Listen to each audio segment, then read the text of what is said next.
Hello friends, आज मैं golden rock workshop के अंतर्गत कंडक्ट करवाए गए जूनियर इंजीनियर के पेपर्स के सॉल्यूशन देखेंगे। इसलिए वीडियो के लास्ट तक बने रहें एवं वीडियो पसंद आए तो वीडियो को लाइक एवं चैनल को सब्सक्राइब करना न भूलें। चलिए शुरू करते हैं। सबसे पहले देखेंगे कि यह पेपर साउदर्न रेलवे के अंतर्गत जो सेंट्रल वर्कशॉप आते हैं गोल्डन रॉक, वहाँ पर यह पेपर जूनियर इंजीनियर पोस्ट के लिए कंडक्ट करवाया गया था और यह पेपर मैकेनिकल डिपार्टमेंट के अंतर्गत 25% SEQ/LDCE कोटा के अंतर्गत कंडक्ट करवाए गए थे। अगर बात करें एग्ज़ाम डेट का तो अभी हाल ही में 26 अक्टूबर 2024 को पेपर कंडक्ट करवाया गया था, जिसमें नंबर ऑफ क्वेश्चंस की अगर बात करें तो टोटल 110 प्रश्न पूछे गए थे, जिसमें कैंडिडेट को केवल 100 प्रश्न का जवाब देना था, जिसके लिए कैंडिडेट को पूरे 2 घंटे का समय दिया गया था। इसके अलावा इस पेपर के अंतर्गत 1/3 नेगेटिव मार्किंग का भी प्रावधान किया गया था। आगे चलिए देखते हैं कि इस पेपर के अंतर्गत कौन कौन से प्रश्न पूछे गए थे।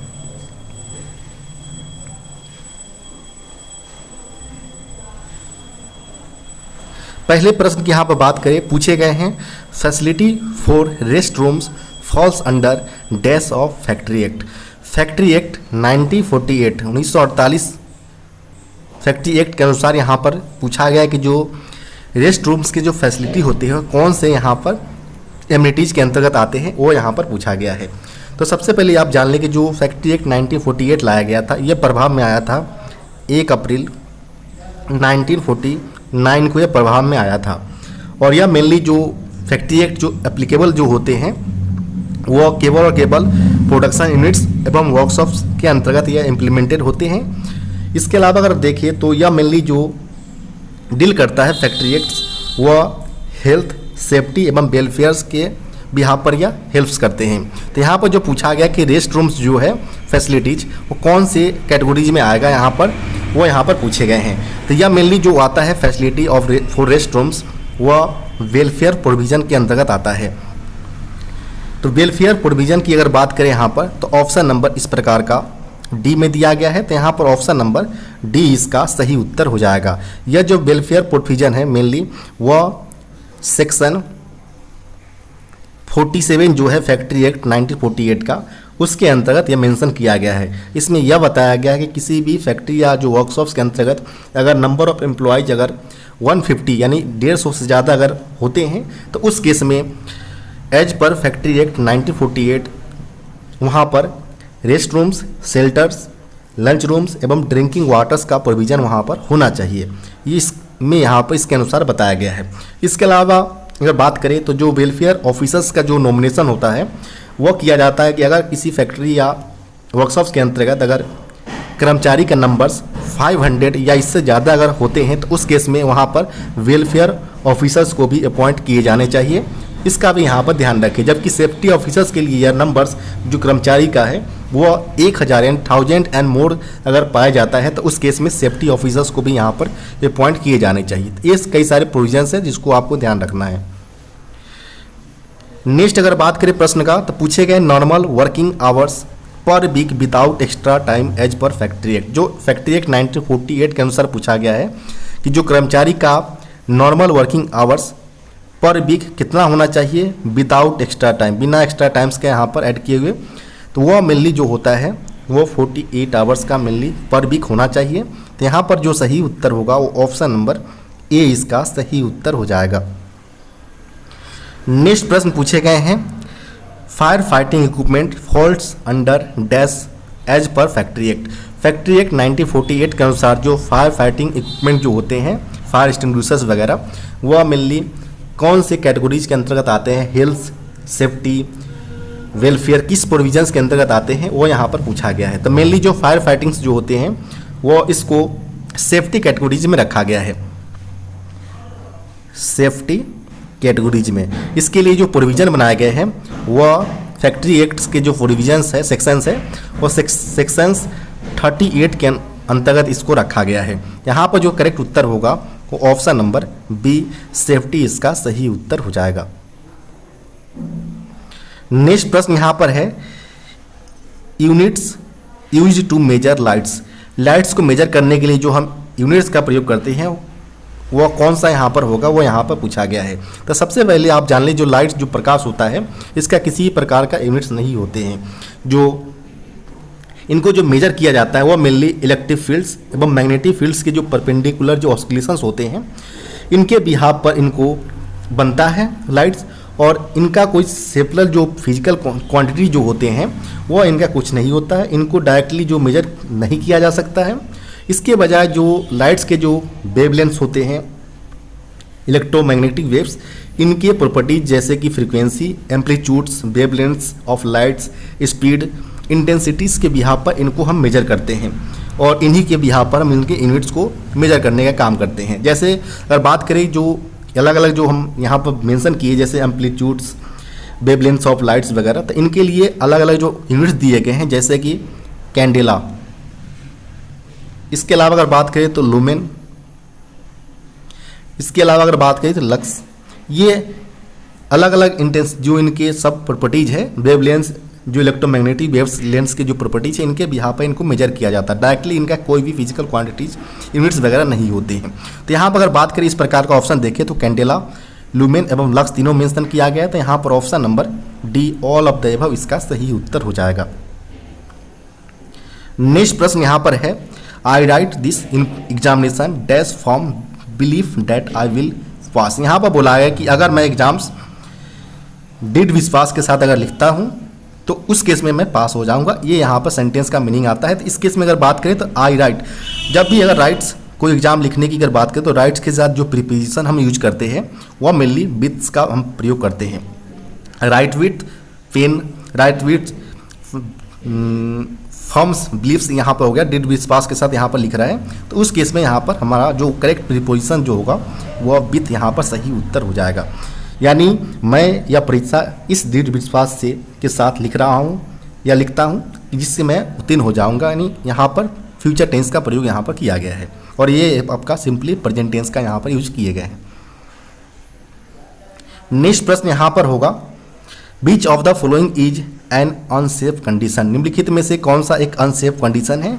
तो अनसेफ कंडीशन की अगर बात करें तो इस केस में जो लॉन्ग वर्किंग आवर्स जो होता है एम्प्लॉयज़ के, उस केस में यहाँ पर दिखाया जाता है कि रेगुलर बेसिस पर अगर वो लॉन्ग टाइम्स करता है तो यह एक प्रकार का अनकंडीशंस यहाँ पर अनसेफ कंडीशंस को यहाँ पर इंडिकेट करता है। तो यहाँ पर ऑप्शन नंबर जो होगा वो ऑप्शन नंबर डी करेक्ट उत्तर हो जाएगा। नेक्स्ट प्रश्न यहाँ पर है, which is highly hazardous fuel in gas cutting with respect to flammability.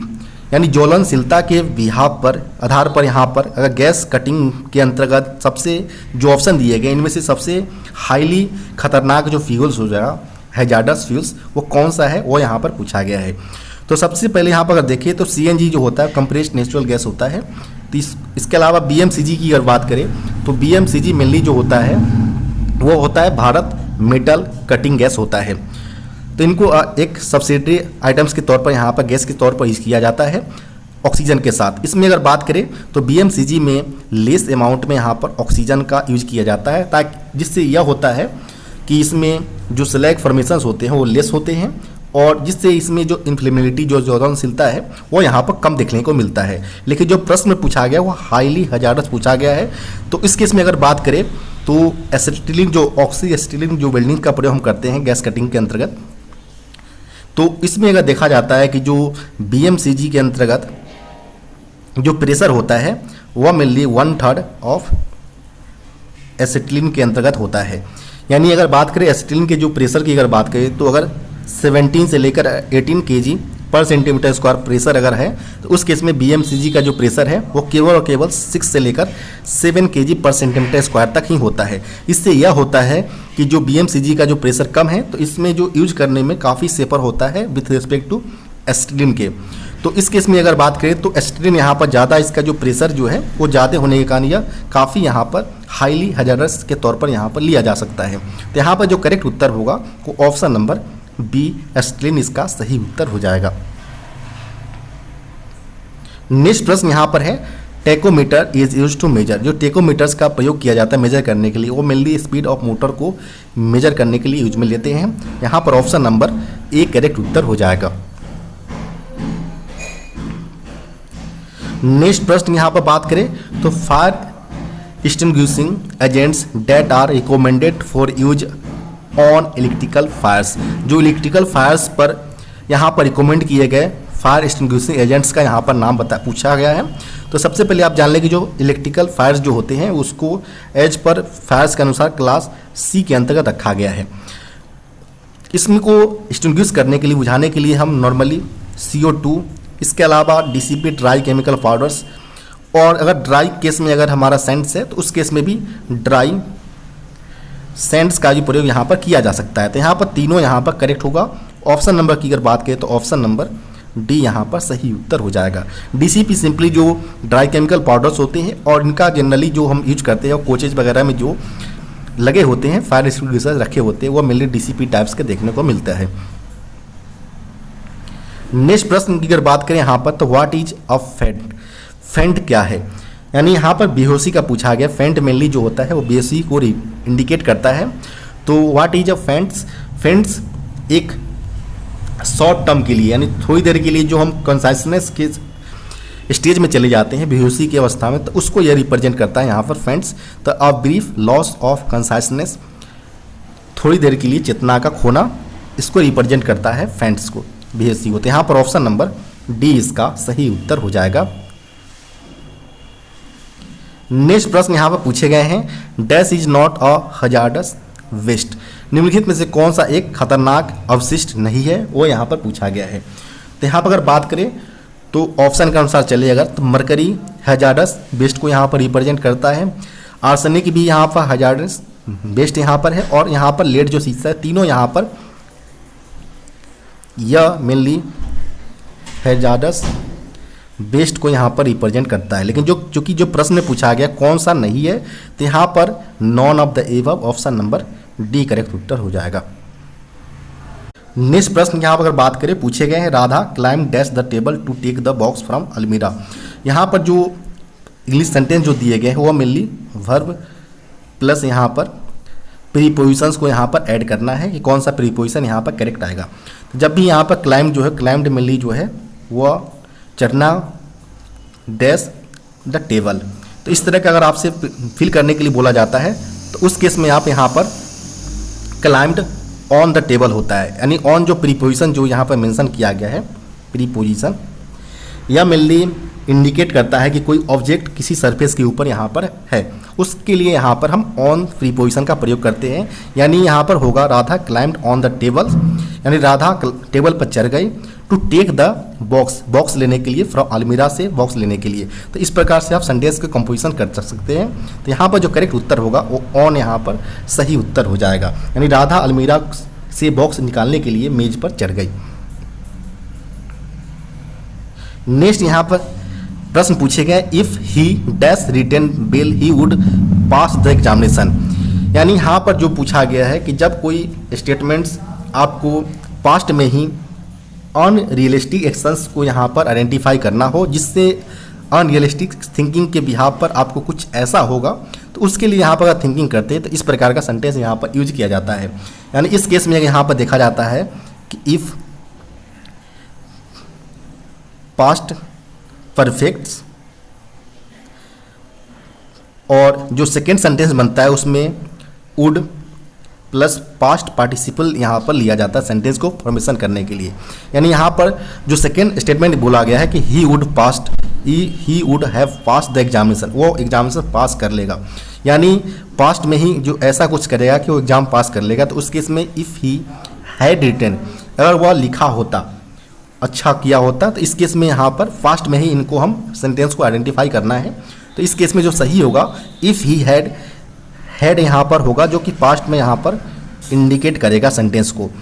तो यहाँ पर इस प्रकार का जो है वो ऑप्शन नंबर बी में दिया गया है। तो यहाँ पर ऑप्शन नंबर बी इसका सही उत्तर हो जाएगा, यानी if he had written well he would pass the examination, यानी यदि उसने अच्छा लिखा होता तो वो परीक्षा पास कर लेगा।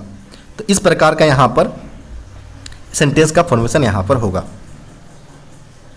नेक्स्ट प्रश्न पूछे गए हैं which of the following is a confined space. निम्नलिखित में से कौन सा एक कन्फाइंड सीमित स्पेस है, उसको यहाँ पर पूछा गया है। तो यहाँ में वेसल्स, इसके अलावा अगर बात करें तो वॉल्ट्स, और टैंक्स, तीनों यहाँ पर कन्फाइंड स्पेस को रिप्रेजेंट कर रहा है। तो यहाँ पर all of the above, option number D इसका सही उत्तर हो जाएगा। नेक्स्ट प्रश्न यहाँ पर है carbon footprints indicate the emission of. जो कार्बन फुटप्रिंट्स है वो किसके एमिशन को यहाँ पर रिप्रेजेंट करता है? तो कार्बन जो फुटप्रिंट्स होता है वह मेनली जो फैक्ट्रीज वगैरह से जो निकलने वाले जो ग्रीन हाउस गैसेज के टोटल अमाउंट्स को यह रिप्रेजेंट करता है। जो ग्रीन हाउस गैसेज होते हैं, ग्रीन हाउस गैसेज, इसको यह रिप्रेजेंट करता है फैक्ट्री से निकलने वाले टोटल अमाउंट्स ग्रीन हाउस के। तो यहाँ पर जो करेक्ट उत्तर होगा वो ऑप्शन नंबर बी इसका सही उत्तर हो जाएगा। ग्रीन हाउस गैस के अंतर्गत मेनली जो गैसेज होते हैं उसमें कार्बन डाइऑक्साइड, मेथेन, इसके अलावा अगर बात करें तो नाइट्रस ऑक्साइड, यहाँ पर ये मेनली कंपोजिशंस होता है ग्रीन हाउस गैसेज का। नेक्स्ट प्रश्न यहाँ पर है Ramu is one of dash the student in the classroom. यहाँ पर जो रामू को कंपेयर करने की कोशिश किया गया, जो डिग्री जो होते हैं इंग्लिश के अंतर्गत, इंग्लिश ग्रामर के अंतर्गत, इसमें डिग्री के अंतर्गत mainly positive degree, comparative degree और एक होता है लास्ट सुपरलेटिव डिग्री। तो इस केस में अगर बात करें कि जब हमें दो के बीच कंपैरिजन करना हो तो उस केस में हमें कंपैरेटिव डिग्री का प्रयोग करते हैं, और मोर देन 2 से अगर कंपैरिजन करना हो तो उस केस में हमें सुपरलेटिव डिग्री का प्रयोग करते हैं। तो कंपैरेटिव डिग्री में मेनली जो होता है वो हम कंपेयर करने के लिए देन का प्रयोग करते हैं। सुपरलेटिव डिग्री की अगर बात करें तो उस केस में हम थर्ड फॉर्म जो होता है जिसमें मोर देन 2 के केस में यहाँ पर हम कंपेयर करने की कोशिश करते हैं। क्योंकि यहाँ प्रश्न में है कि Ramu is one of the dash student in the classroom, जो क्लासरूम में मोर देन 2 यहाँ पर स्टूडेंट्स होंगे, तो इस केस में जब कंपेयर करना हो तो इसमें हम सुपरलेटिव डिग्री का प्रयोग करेंगे। तो इस केस में यहाँ पर पहले द आता है और उसके जो थर्ड फॉर्म होते हैं जैसे अगर गुड, बेटर, बेस्ट जो होता है, अगर गुड जो यहाँ पर पॉजिटिव डिग्री के लिए लिया जाता है, बेटर जो होता है यहाँ पर वो कंपैरेटिव डिग्री के लिए लिया जाता है, जबकि बेस्ट जो होता है मोर देन 2 के लिए जो यूज करते हैं कंपेयर करने के लिए, उस केस में हम बेस्ट लेते हैं। और बेस्ट जैसे यूज करेंगे तो उससे पहले हम द का यूज करते हैं। तो ऑलरेडी यहाँ पर द का प्रयोग किया जा चुका है, तो इस केस में यहाँ पर जो करेक्ट फिल किया जाएगा वर्ड वह बेस्ट हो जाएगा, जो कि मोर देन 2 स्टूडेंट के केस में कंपेयर करने के लिए लिया जाता है। तो यहाँ पर ऑप्शन नंबर सी इसका सही उत्तर हो जाएगा। यानी Ramu is one of the best student in the classroom, यानी रामू कक्षा में सबसे अच्छा छात्रों में से एक है, ये यहाँ पर इसका मीनिंग हुआ। नेक्स्ट प्रश्न यहाँ पर है the synonym of the word hard work. Hard work का यहाँ पर साइनोनिम पूछा गया है।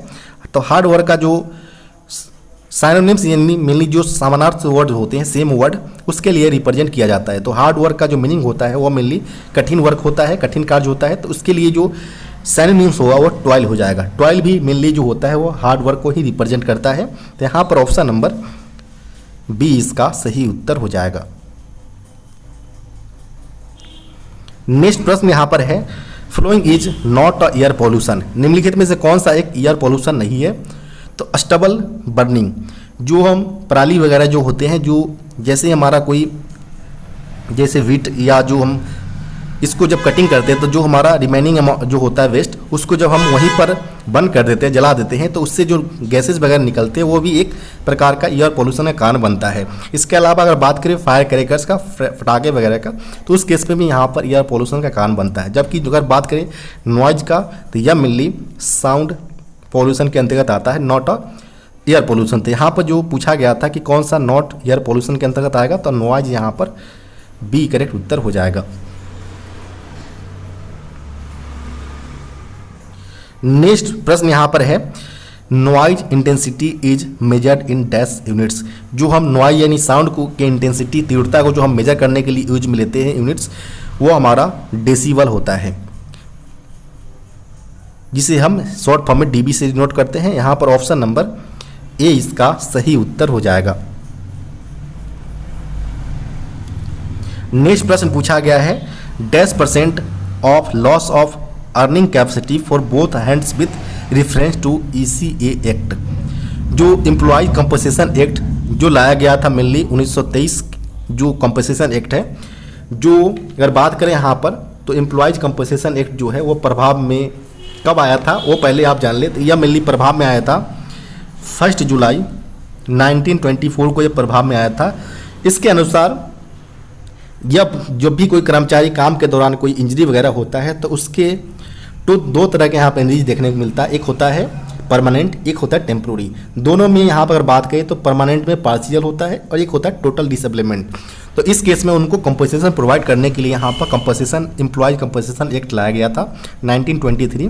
इसके बिहार पर पूछा गया है, इसमें कुछ परसेंटेज अलग अलग डिसाइड होते हैं जिसके बिहार पर उनको कंपनसेशन दिया जाता है। अब यहाँ पर पूछा गया कि और कोई कर्मचारी काम करते समय अगर बोथ हैंड्स लॉस कर देता है, दोनों हाथ लॉस कर देता है, तो उसकी जो अर्निंग कैपेसिटी की जो लॉस होने की जो परसेंटेज है, हानि होने के परसेंटेज, वो कितने परसेंटेज होगा विथ रिस्पेक्ट टू इसी एक्ट। तो इस एक्ट के अनुसार अगर बात करें कि अगर कोई कर्मचारी दोनों हैंड्स को खो देता है काम के दौरान तो उसके जो अर्निंग कैपेसिटी जो है लॉस का वो 100% होगा। तो यहाँ पर बात करें ऑप्शन नंबर का, तो ऑप्शन नंबर यहाँ पर डी इसका सही उत्तर हो जाएगा। नेक्स्ट प्रश्न यहाँ पर पूछे गए हैं, EC act is not applicable to. EC act employ compensation act 1923 किस पर अप्लीकेबल नहीं है? तो यह फैक्ट्री पर अप्लीकेबल होता है, माइंस में काम करने वाले, प्लांटेशंस में यहाँ पर। इसके अलावा अगर बात करें तो कंस्ट्रक्शन साइट्स पर काम करने वाले जो एम्प्लॉय होते हैं सारे पर अप्लीकेबल होते हैं। तो यहाँ पर जो होगा वो option number D, non of the above हो जाएगा, जिस ऑप्शन नंबर डी। नेक्स्ट प्रश्न पूछे गए हैं, which of the following can cause a stroke. निम्नलिखित में से कौन सा एक कारण स्ट्रोक का हो सकता है? तो अगर बात करें स्ट्रोक का तो यह मेनली अगर कोई ब्लड क्लॉट्स जो होता है ब्रेन के स्टडीज़ में अगर क्लॉट्स बनने लगते हैं तो उस केस में यह एक स्ट्रोक का कारण बनता है, यानी मस्तिष्क की धमनी में रक्त का थक्का बनना कॉज अ स्ट्रोक्स का कारण बन सकता है। तो यहाँ पर जो करेक्ट उत्तर होगा वो option number A blood clot in an artery in the brain. Next प्रश्न यहाँ पर पूछे गए हैं, the purpose of WSP in LHB coach is to prevent. यानी यहाँ पर पूछा गया है कि जो WSP LHB कोच में लगे होते हैं इनका लगाने का क्या पर्पस है या क्या प्रिवेंट करता है, वो यहाँ पर पूछा गया है। तो WSP की अगर बात करें तो यह mainly wheel sliding protection device होता है। यह LHB कोच में इसलिए लगाए जाते हैं ताकि जब भी कोई ब्रेकिंग वगैरह करे तो जब भी उस दौरान जो व्हील स्किड होता है उसको व्हील स्किड से बचाया जा सके, इस पर्पस को देखते हुए यहाँ पर WSP लगे होते हैं। यहाँ पर ऑप्शन नंबर बी इसका सही उत्तर हो जाएगा। इसके अलावा अगर बात करें WSP की जो अदर आइटम्स जो इसके सब असेंबली जो होते हैं, इसमें फोनिक व्हील, जिस फोनिक व्हील यहाँ पर होता है, फोनिक व्हील पर अगर बात करें तो 80 नंबर्स में यहाँ पर टिप्स लगे होते हैं। सेकेंड यहाँ पर जो सब असेंबली होती है वो होते हैं स्पीड सेंसर। स्पीड सेंसर जो लगे होते हैं वो साइड से लगे होते हैं यहाँ पर, और इनके बीच जो ईयर गैप होता है वो 0.9 से लेकर 1.4 mm के बीच में रेंज में होते हैं, जिसको मेजर करने के लिए हम फीलर गेज का प्रयोग करते हैं। यह रेंज मेंटेन होना चाहिए, अदरवाइज यह स्पीड को प्रॉपर रूप से कैप्चर नहीं कर पाएगा और सिग्नल प्रॉपर माइक्रो प्रोसेसर को नहीं भेज पाएगा। थर्ड जो असेंबली होते हैं वो माइक्रो प्रोसेसर होता है, जो मेनली मदरबोर्ड होते हैं, जितने भी असेंबली लगे होते हैं WSP के उसको यह वर्किंग के लिए यहाँ पर होते हैं। तो यह मेनली जो होता है 1 वोल्ट्स DC सप्लाई पर वर्क करते हैं। इसके अलावा अगर बात करें फोर्थ आइटम का तो वह मेनली डंप वाल्व होते हैं। डंप वाल्व जिसे हम रैपिड डिस्चार्ज वाल्व भी बोलते हैं और एंटी स्किड वाल्व भी बोलते हैं इसको, जिसका काम होता है मेनली ब्रेक सिलेंडर के प्रेशर को रेगुलेट करना, और यह मेनली जो होता है वो 24 वोल्ट्स DC पर यहाँ पर काम करते हैं। तो इस प्रकार आप अलग अलग जो असेंबली है उसको आप याद रखें। नेक्स्ट प्रश्न पूछे गए यहाँ पर, dump valve in LHB coach is also called as. LHB coach में जो डंप वाल लगे होते हैं उसे अदर किस नाम से जानते हैं वो यहाँ पर पूछा गया है। तो इसमें अगर बात करें डंप वाल्स को तो इसे हम एंटी स्किड वाल्व, इसके अलावा इसको हम रैपिड डिस्चार्ज वाल्व के नाम से भी जानते हैं यहाँ पर। तो यहाँ पर अगर बात करें ऑप्शन नंबर का तो ऑप्शन नंबर यहाँ पर ए करेक्ट उत्तर हो जाएगा।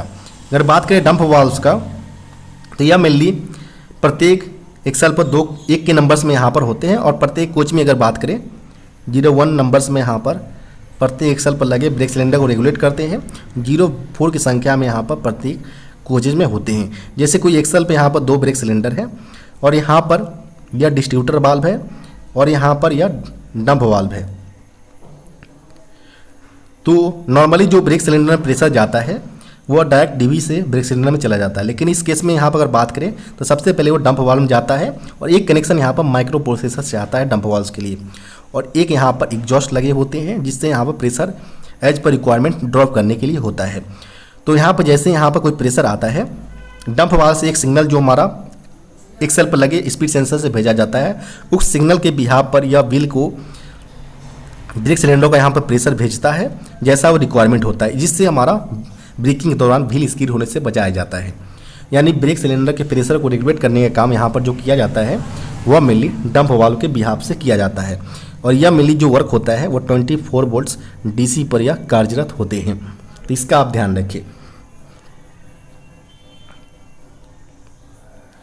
नेक्स्ट जो प्रश्न पूछे गए हैं, which of the following valve is not associated with air suspension. निम्नलिखित में से कौन सा वाल्व एयर सस्पेंशन से संबंधित नहीं है, एसोसिएटेड नहीं है, वो यहाँ पर पूछा गया है। तो सबसे पहले आप जान लें कि जो एयर सस्पेंशन का जो डायग्राम होता है, जैसे कोई यहाँ पर फीड पाइप है, फीड पाइप से यहाँ पर आइसोलेटिंग कॉक लगा होता है, फिर यहाँ पर आगे बढ़ने पर यहाँ पर डट कलेक्टर लगे होते हैं, डट कलेक्टर से आगे यहाँ पर एनआरबी लगा होता है, नॉन रिटर्न वाल्व, जो एक तरफ ही प्रेशर को भेजने का काम करते हैं। फिर यहाँ पर 150 लीटर का मेन रिजर्वायर होता है, जिससे दोनों बोगियों के लिए यहाँ पर एयर सस्पेंशन जो होते हैं उनके लिए प्रेशर भेजा जाता है यहीं से। तो यहाँ पर जैसे आप एक तरफ आएंगे यहाँ पर, तो 2 एयर बेल्लो लगे होते हैं, दोनों एयर बेल्लो 60 लीटर का यहाँ पर होता है, 60 लीटर का। इससे पहले यहाँ पर लेबलिंग वाल्व लगा होता है, जो कि 3 वे पोर्ट्स होते हैं। एक कनेक्शन यहाँ पर एयर जो वेल्लो है उससे होता है, और एक कनेक्शन यहाँ पर 150 लीटर्स एमआर से होता है, थर्ड कनेक्शन यहाँ पर एग्जॉस्ट से होता है। दोनों के बीच में जो लेबलिंग वाल्व और एग्जॉस्ट एमआर के बीच में भी एक आइसोलेटिंग कॉक होते हैं। तो इस प्रकार से यहाँ पर डायग्राम देख सकते हैं एयर सस्पेंशन केस में। और 2 एयर बेल्लो के बीच में यहाँ पर डीसीबी डुप्लेक्स चेक वाल्व लगा होता है। यह वर्क तभी करता है जब दोनों एयर बेल्लो के बीच जो प्रेशर डिफरेंस है 1.5 प्लस माइनस 0.15 से ज़्यादा प्रेशर डिफरेंस जो दोनों एयर बेल्लो के बीच होता है, तो उस केस में यहाँ पर डीसीबी यानी डुप्लेक्स चेक वाल्व वर्क करते हैं। तो इस प्रकार से जितने भी सब असेंबली है यहाँ पर एयर सस्पेंशन का, वो आप देख सकते हैं। अब ऑप्शन की तरफ अगर चले तो ऑप्शन नंबर में यहाँ पर डुप्लेक्स चेक वाल्व दिया गया है, जो कि यहाँ पर सही है। नॉन रिटर्न वाल्व का भी प्रयोग किया गया और लेबलिंग वाल्व का भी प्रयोग किया गया, लेकिन डंप वाल्व जो है वह mainly WSP wheel sliding protection device का यहाँ पर सब असेंबली होता है। तो यहाँ पर ऑप्शन नंबर ए इसका सही उत्तर हो जाएगा। नेक्स्ट प्रश्न पूछे गए हैं, the synonyms of the word viscid. Viscid का यहाँ पर सेम वर्ड, जो समानार्थी वर्ड जिस सेम वर्ड होते हैं वो यहाँ पर पूछा गया है। तो विसिड का यहाँ पर जो हिंदी फॉर्म होता है वो चिपचिपा होता है, तो उस केस में जो इसका साइनोनिम्स होगा वो स्टिकी हो जाएगा चिपचिपा केस में। तो यहाँ पर ऑप्शन नंबर डी इसका सही उत्तर हो जाएगा। नेक्स्ट प्रश्न यहाँ पर पूछे गए हैं, the antonym of the word slick. Slick का यहाँ पर एंटोनिम यानी अपोजिट वर्ड पूछा गया है। तो जो स्लिक का जो मीनिंग होता है, हिंदी फॉर्म होता है, वो होता है चिकना यानी आकर्षक होता है। तो उस केस में जो यहाँ पर होना चाहिए वो यहाँ पर रफ होना चाहिए। करेक्ट उत्तर ऑप्शन नंबर सी यहाँ पर सही उत्तर हो जाएगा, correct opposite form of slick. Next प्रश्न यहाँ पर पूछे गए हैं, the current version of bio toilets in provided with. जो कोचेज के अंतर्गत जो बायो टॉयलेट्स लगे होते हैं, इनका करेंट वर्जन में जो ट्रैप का जो प्रयोग किया गया है पाइप का, वो कौन सा किया गया है। तो इनिशियली अगर बात करें, शुरुआत में जब आया था तो इनिशियली इसमें पी स्ट्रैप्स पाइप्स का प्रयोग किया जाता था, लेकिन अगर बात करें करंट के अंतर्गत तो करंट में इसको बदल कर स्ट्रैप्स पाइप्स का यहाँ पर प्रयोग किया जाता है current version of bio toilets के अंतर्गत। तो यहाँ पर जो सही उत्तर होगा वो ऑप्शन नंबर सी यहाँ पर सही उत्तर हो जाएगा। नेक्स्ट प्रश्न यहाँ पर पूछा गया, the antonym of the turbulence. Turbulence का यहाँ पर एंटोनिम पूछा गया है। तो टर्बुलेंस का अगर बात करें तो इसका हिंदी फॉर्म होता है अशांति यानी उग्रता। अशांति या उग्रता यहाँ पर हिंदी फॉर्म होता है इसका। इसका अगर बात करें एंटोनिम्स का तो वो हो जाएगा काल्मनेस यानी संचरण यानी शांत के केस में यहाँ पर इसका सही एंटोनिम्स होगा अपोजिट वर्ग। यहाँ पर ऑप्शन नंबर ए करेक्ट उत्तर हो जाएगा। नेक्स्ट प्रश्न यहाँ पर एक्सपेंशन ऑफ OMRS। OMRS का यहाँ पर एक्सपेंशन फॉर्म पूछा गया है। तो OMRS का मेनली जो एक्सपेंशन फॉर्म होता है वो होता है online monitoring of rolling stock होता है। जो कि ऑप्शन नंबर ए में दिया गया है। तो यहाँ पर ऑप्शन नंबर ए इसका सही उत्तर हो जाएगा। इसकी अगर बात करें 4 सब सिस्टम का जो इससे बने होते हैं, जिसमें यहाँ पर एक होता है रेलवाम। रेलवे के लिए इंडिकेट किया जाता है। वाम जो होता है वो मेनली बियरिंग एकॉस्टिक मॉनिटर होता है, जिसका मेन काम होता है कि जिससे इसके थ्रू पास आउट होने वाले जितने भी वैगन्स या कोचेज है, इनके बियरिंग को यह सुनता है और उसके साउंड के बिहाफ पर इसको सिग्नल जनरेट करता है, नहीं बियरिंग को एकॉस्ट करता है, सुनने के आवाज़ के बिहाफ पर यह काम करता है। इसके अलावा अगर बात करें, एक इसमें लगा जो सब सिस्टम होता है वो WCM होता है, जिसका फुल फॉर्म होता है व्हील कंडीशन मॉनिटर। यह जो मेजर करता है जो ट्रैक्स होते हैं, ट्रैक्स पर 6 के नंबर्स में स्ट्रेन गेज लगे होते हैं, जिससे पास आउट जितने भी चक्के होते हैं, इन चक्के के इम्पैक्ट जो होता है इनको यह सेंस करता है और इसके अनुसार इनमें कोई फ्लैटनेस है, व्हील सेलिंग है और लोडिंग्स है वैगन्स के, इसके अलावा अनइवन लोडिंग वगैरह है, इनको यह सेंस करके वह मॉनिटरिंग करता है और वह सिग्नल OMRS जो सब प्रॉपर जो सिस्टम है उनको यह भेजने का काम करता है। इसके अलावा जो थर्ड सिस्टम जो है वह है इसमें RFID है। RFID जिनली जिसका अगर बात करें फुल फॉर्म का, तो यह मेनली जो होता है रेडियो फ्रीक्वेंसी आइडेंटिफिकेशन डिवाइस होता है। यह मेनली 2 सब सिस्टम से बने होते हैं, रीडर एवं टैग से। टैग जो होता है वह मेनली कोचेज या वैगन के एक साइड में जो छोटा सा जो बॉक्स तरह लगा होता है उसे हम टैग बोलते हैं, जिनको RFID जो डिवाइस होता है इनके माध्यम से यह सेंस करता है और टैग में को मेजर करके यहाँ पर सेंस करके उससे रिलेटेड जितने भी वैगन या कोचेज से रिलेटेड जितने भी इंफॉर्मेशन है, चाहे वो POH कब हुआ हो, ROH या IOH कब हुआ है कोचेज या वैगन्स का, और इसमें किसी प्रकार का प्रीवियस फॉल्ट्स वगैरह सारे इसमें एंट्री होते हैं, जिसको यह RFID के माध्यम से सेंस कर लिया जाता है। इसके अलावा जो 4th सब सिस्टम होते हैं वो विजन सिस्टम होते हैं, जहाँ पर कैमरे लगे होते हैं, जिसको यह मेजर देखकर फोटो कैप्चर करते हैं ताकि कोई वैगन टिल्टेड वगैरह है या कोई अदर जो कंडीशन है अनइवन कंडीशन, उनको यस इमेज के माध्यम से कैप्चर करने का काम करते हैं। इस प्रकार यह 4 सब सिस्टम होते हैं, रेलवाम, WCM, RFID एवं विजन सिस्टम 4 मिलकर यहाँ पर OMRS का यहाँ पर वर्किंग करते हैं। नेक्स्ट प्रश्न यहाँ पर है 45% ऑफ 750। तो यहाँ पर अगर बात करें 45/100 मल्टीप्लाई बाई 750 माइनस 25% है, यानी 25/100 यहाँ पर हो जाएगा, मल्टीप्लाई बाई 480। इसको यहाँ पर सॉल्व करना है। तो सिंपली अगर बात करें यहाँ पर, तो यहाँ पर 25 से डिवाइड करेंगे तो 30 टाइम्स में 750 कट जाएगा और यहाँ पर 25 जो 100 है वो 4 टाइम्स में कट जाएगा।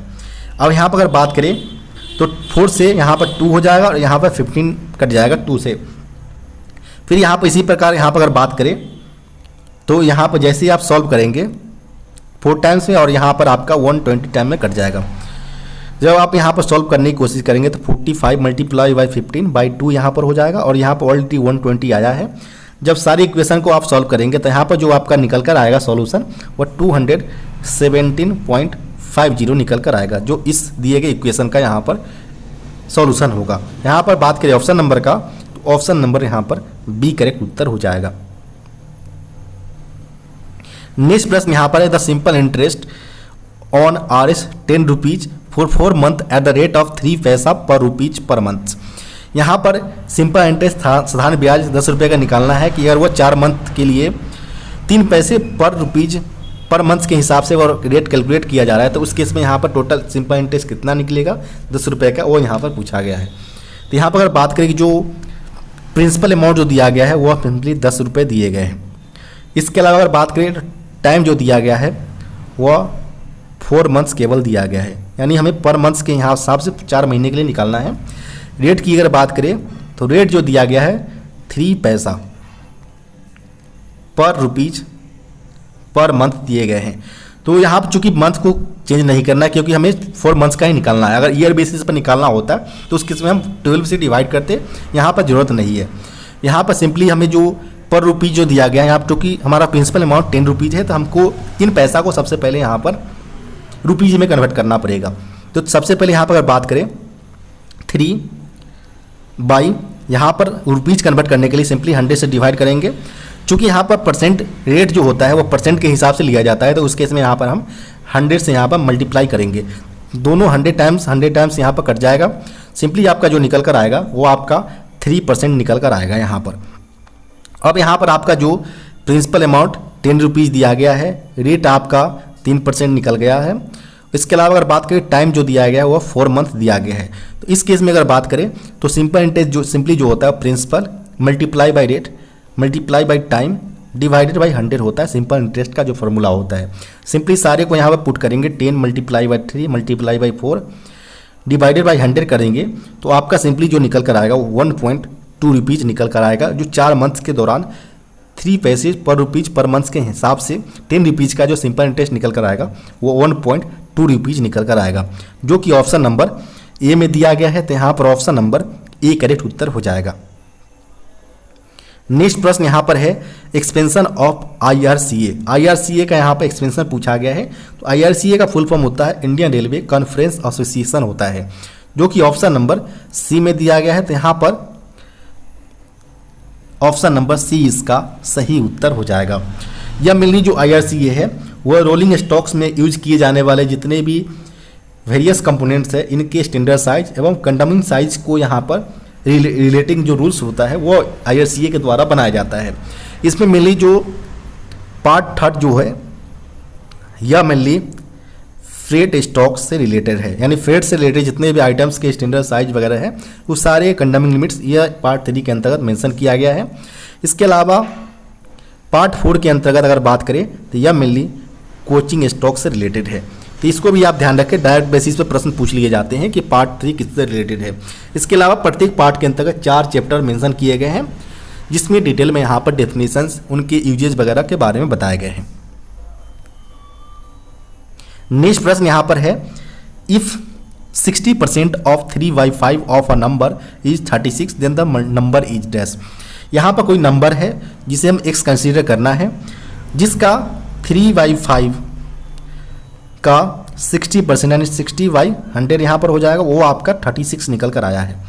तो सिंपली यहाँ पर अगर बात करें तो यहाँ पर 3 टाइम्स में कट जाएगा और यहाँ पर आपका 5 टाइम में कट जाएगा। 20 से जब आप डिविजिबल करेंगे, डिवाइड करेंगे। इसके बाद अगर बात करें तो यहाँ पर 3 से यहाँ पर जो कटेगा वो आपका 12 टाइम से कट जाएगा और यहाँ पर 4 टाइम्स में कट जाएगा। अब यहाँ पर 5 मल्टीप्लाई बाई 5 मल्टीप्लाई बाई 4 करेंगे यहाँ पर, तो यहाँ पर आपका जो निकल कर आएगा वो 100 निकल कर आएगा, जो यहाँ पर दिए गए नंबर यहाँ पर फाइंड आउट करना था। यहाँ पर ऑप्शन नंबर बी करेक्ट उत्तर हो जाएगा। नेक्स्ट प्रश्न यहाँ पर है what type of bogie is fitted in BBCM brake 1। जो BBCM ब्रेक 1 जो गुड्स स्टॉक में प्रयोग किए जाते हैं, इनमें किस प्रकार के बोगी का प्रयोग किया जाता है वो यहाँ पर पूछा गया है। तो यहाँ पर अगर बात करें BBCM, तो BBCM ब्रेक 1 के अंतर्गत मेनली 2 मॉडिफाइड कैसनव 22HS बोगी का प्रयोग किया जाता है। इसके अलावा अगर बात करें BBCM के लिए जो वैगन कोड रखा गया है, वैगन टाइप कोड, वो 87 रखा गया है। इसके अलावा आपसे स्प्रिंग का पूछा जा सकता है, ग्रुपिंग जो स्प्रिंग का होता है जिसमें 4 आउटर 2 स्नवर स्प्रिंग का ग्रुपिंग किया जाता है। जबकि इसके अलावा अगर बात करें तो POH का जो इंटरवल है 4.5 ईयर्स और ROH का इंटरवल 18 मंथ्स के अंतराल पर इनका किया जाता है। तो इसका भी आप ध्यान रखें। यहाँ पर जो आपका करेक्ट उत्तर होगा वो आपका ऑप्शन नंबर ए कैसनव मॉडिफाइड 22HS बोगी यहाँ पर सही उत्तर होंगे। नेक्स्ट प्रश्न यहाँ पर पूछे गए a rectangular carpet has an area of 120 square metre and the perimeter of 46 metre, the length of it diagonal is dash. कोई यहाँ पर रेक्टेंगुलर यानी आयत यहाँ पर है, क्षेत्र है, एरिया है, इनका यहाँ पर एरिया दिया गया है 120 स्क्वायर मीटर दिया गया है। तो इस केस में अगर बात करें कि अगर कोई हम लेंथ एल कंसीडर करते हैं, चौड़ाई को बी कंसीडर करते हैं, ब्रेथ को, तो इस केस में जो हमारा इक्वेशन एक बनेगा वो लेंथ इंटू ब्रेथ जो होगा 120 मीटर स्क्वायर हो जाएगा। जबकि यहाँ पेरीमीटर जो दिया गया 46 मीटर दिया गया है। तो पेरीमीटर जो सिंपली होता है 2 इंटू एल प्लस बी होता है, लेंथ प्लस बी, जो कि यहाँ पर ऑलरेडी हमारा 46 मीटर दिया गया है। ये दोनों इक्वेशन को सॉल्व करके हमें इसमें जो डायगोनल है इनका हमारा लेंथ पूछा गया है। ये जो डायगोनल जो है ए बी सी डी, यहाँ पर ए सी कितना होगा, यहाँ पर डायगोनल वो यहाँ पर पूछा गया कितने होंगे। तो दोनों इक्वेशन को आप सॉल्व करने के लिए यहाँ पर जैसे आप जो ए प्लस बी का जो फॉर्मूला होता है जिसको आप होल स्क्वायर करके यहाँ पर जब निकालने की कोशिश करेंगे तो सिंपली हम उसी का यूज करेंगे। तो यहाँ पर अगर बात करें कोई यहाँ पर ऑलरेडी एल प्लस बी जो होगा हमारा 46 है यहाँ पर, तो यहाँ पर एल प्लस बी जब आप निकालेंगे तो आपका 23 निकल जाएगा यहाँ पर। तो इनका जब होल स्क्वायर करेंगे आप तो आपका simply L square plus B square plus 2LB यहाँ पर निकल कर आएगा। अब यहाँ पर अगर बात करें तो 23 का जब होल स्क्वायर होगा 529 निकल कर आ जाएगा। ऑलरेडी यहाँ पर लेंथ इंटू ब्रेथ जो है एरिया जो ऑलरेडी दिया गया हमारा वो दिया गया हमारा 120 दिया गया है, तो 120 और यहाँ पर सिंपली आपका L square plus B square यहाँ पर है, यहाँ पर आपका 520 है। जब आप यहाँ पर ये वाले जो टर्म है इसको राइट साइड ले जाकर 529 से आप घटाने की कोशिश करेंगे तो सिंपली आपका जो L square plus B square जो घटाने के बाद जो आपका निकलेगा वो आपका 289 निकलेगा, 289 मीटर्स। चूँकि यहाँ पर जो आयत होता है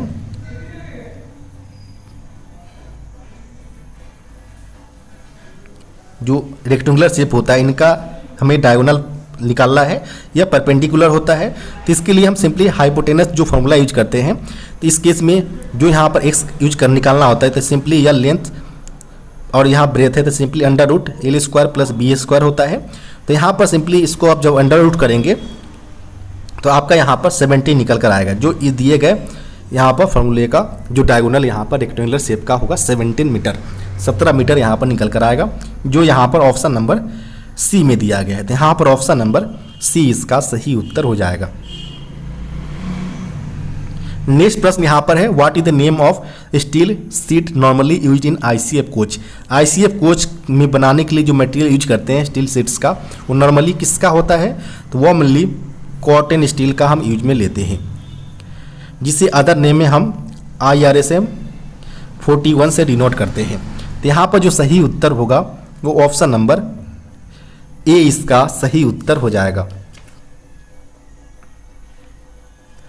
नेक्स्ट प्रश्न यहाँ पर पूछे गए हैं when a material is said to be having a PL number assigned the item is called as. अगर यहाँ पर कोई मटेरियल जिसको एक PL नंबर से यहाँ पर असाइंड किए गए हैं तो उस प्रकार के जो मटेरियल को हम कहा जाएगा वो स्टॉक आइटम कहा जाएगा। यानी स्टॉक आइटम के मेनली दो प्रकार के स्टोर के अंतर्गत आइटम्स होते हैं, एक होते हैं नॉन स्टॉक, एक सेकेंड जो होता है वो स्टॉक आइटम होते हैं। मेनली जो PL नंबर जो असाइन किए जाते हैं वो स्टॉक आइटम के लिए ही किए जाते हैं। यहाँ पर ऑप्शन नंबर बी इसका सही उत्तर हो जाएगा। PL नंबर जो होता है वो मेनली इसका जो फुल फॉर्म होता है प्राइस लिस्ट नंबर होता है और यह मेनली 8 डिजिट्स के नंबर होते हैं। इसमें अगर बात करें तो जो पहले एवं दूसरे जो डिजिट्स होते हैं PL नंबर का वो मेन ग्रुप्स को, थर्ड एवं फोर्थ डिजिट्स सब ग्रुप्स को, फिफ्थ, सिक्स एवं सेवेंथ जो नंबर्स होते हैं PL नंबर्स वो इनके सीरियल नंबर्स को, एवं जो 8 डिजिट्स होते हैं 8वां अंक PL का वो मेनली चेक डिजिट्स को रिप्रेजेंट करता है। तो इस प्रकार यहाँ पर एक फॉर्मेशन बनता है 8 डिजिट्स का PL नंबर के केस में। अगर बात करें जो 30 से लेकर 39 तक का जो PL नंबर्स का जो मेन ग्रुप के लिए यूज किया जाता है वह CLW carry and wagon department के लिए यूज किया जाता है। इसके अलावा 10 से लेकर 19 तक के लिए मेनली जो होता है डीजल लोको स्पेयर के लिए यूज किया जाता है, और 20 से लेकर 29 तक की अगर बात करें तो यह मेनली इलेक्ट्रिकल लोको स्पेयर्स के लिए यूज किया जाता है। और इसके अलावा अगर बात करें तो 98 जो मेन ग्रुप्स के लिए यूज किया जाता है वह मेनली जो स्क्रैप आइटम्स होते हैं उनके लिए प्रयोग किया जाता है। नेक्स्ट प्रश्न यहाँ पर पूछे गए हैं what is the transportation code of inspection carries.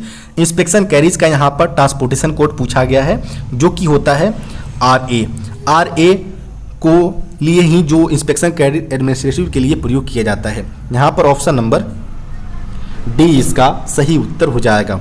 इसके अलावा VPH जो नॉर्मली यूज किया जाता है, पूछा जाता है अक्सर एग्जाम के अंतर्गत, जो होता है हाई कैपेसिटी पार्सल वाहन के लिए यहाँ पर यूज किया जाता है। तो इसको भी आप ध्यान रखें। नेक्स्ट जो प्रश्न पूछे गए हैं, what does W in a coach transportation code denotes.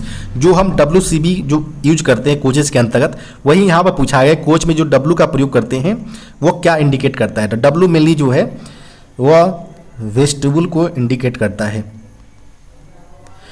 और अगर WCB जो अक्सर एग्जाम में पूछा जाता है वो मेनली वेस्टिबुल पेंट्री कार के लिए यूज किया जाता है। यहाँ पर ऑप्शन नंबर B इसका सही उत्तर हो जाएगा। नेक्स्ट जो प्रश्न पूछे गए हैं, which of the following components is not involved in brake system of a wagon. मालगाड़ियों के ब्रेक सिस्टम में कौन से यहाँ पर कंपोनेंट्स यहाँ पर इन्वॉल्व नहीं है, वो यहाँ पर पूछा गया है। तो ब्रेक सिस्टम यहाँ पर ध्यान रखिए, ब्रेक सिस्टम में है और इन्वॉल्व नहीं है, ये दो आपको कंसीडर करना है। अब एक एक कर चलेंगे यहाँ पर हम, जो कंपोनेंट जो लगे होते हैं इनका फंक्शन क्या होता है। तो सबसे पहले आप जान लें कि जो APM होता है वो ऑटोमेटिक प्रेशर मॉडिफिकेशन डिवाइस होता है। यह जो प्रोवाइडेड होता है वो वैगन अंडर फ्रेम एवं बोगी साइड फ्रेम के बीच प्रोवाइडेड होता है, जिनका काम होता है कि जो नॉर्मली हमारा ब्रेक सिलेंडर से प्रेशर, जो DB से जो प्रेशर हमारा ब्रेक सिलेंडर में जाता है वो इसमें बीच में यहाँ पर APM डिवाइस लगा होता है। APM फिर आगे यहाँ पर ब्रेक सिलेंडर लगा होता है। इनका काम होता है कि वैगन को एम्प्टी एवं लोडेड कंडीशन को सेंस करना। इसमें सेंसिंग आर्म लगे होते हैं जिनके आर्म मूवमेंट्स के आधार पर यह सेंस कर पाते हैं कि ये एम्प्टी है या लोडेड है। इस बिहार पर यह ब्रेक सिलेंडर को प्रेशर भेजती है। अगर एम्प्टी है तो 2.2 प्लस माइनस 0.25 का प्रेशर भेजा जाता है। अगर वो लोडेड है तो 3.8 प्लस माइनस 0.1 kg का प्रेशर ब्रेक सिलेंडर को भेजने का काम ये करते हैं।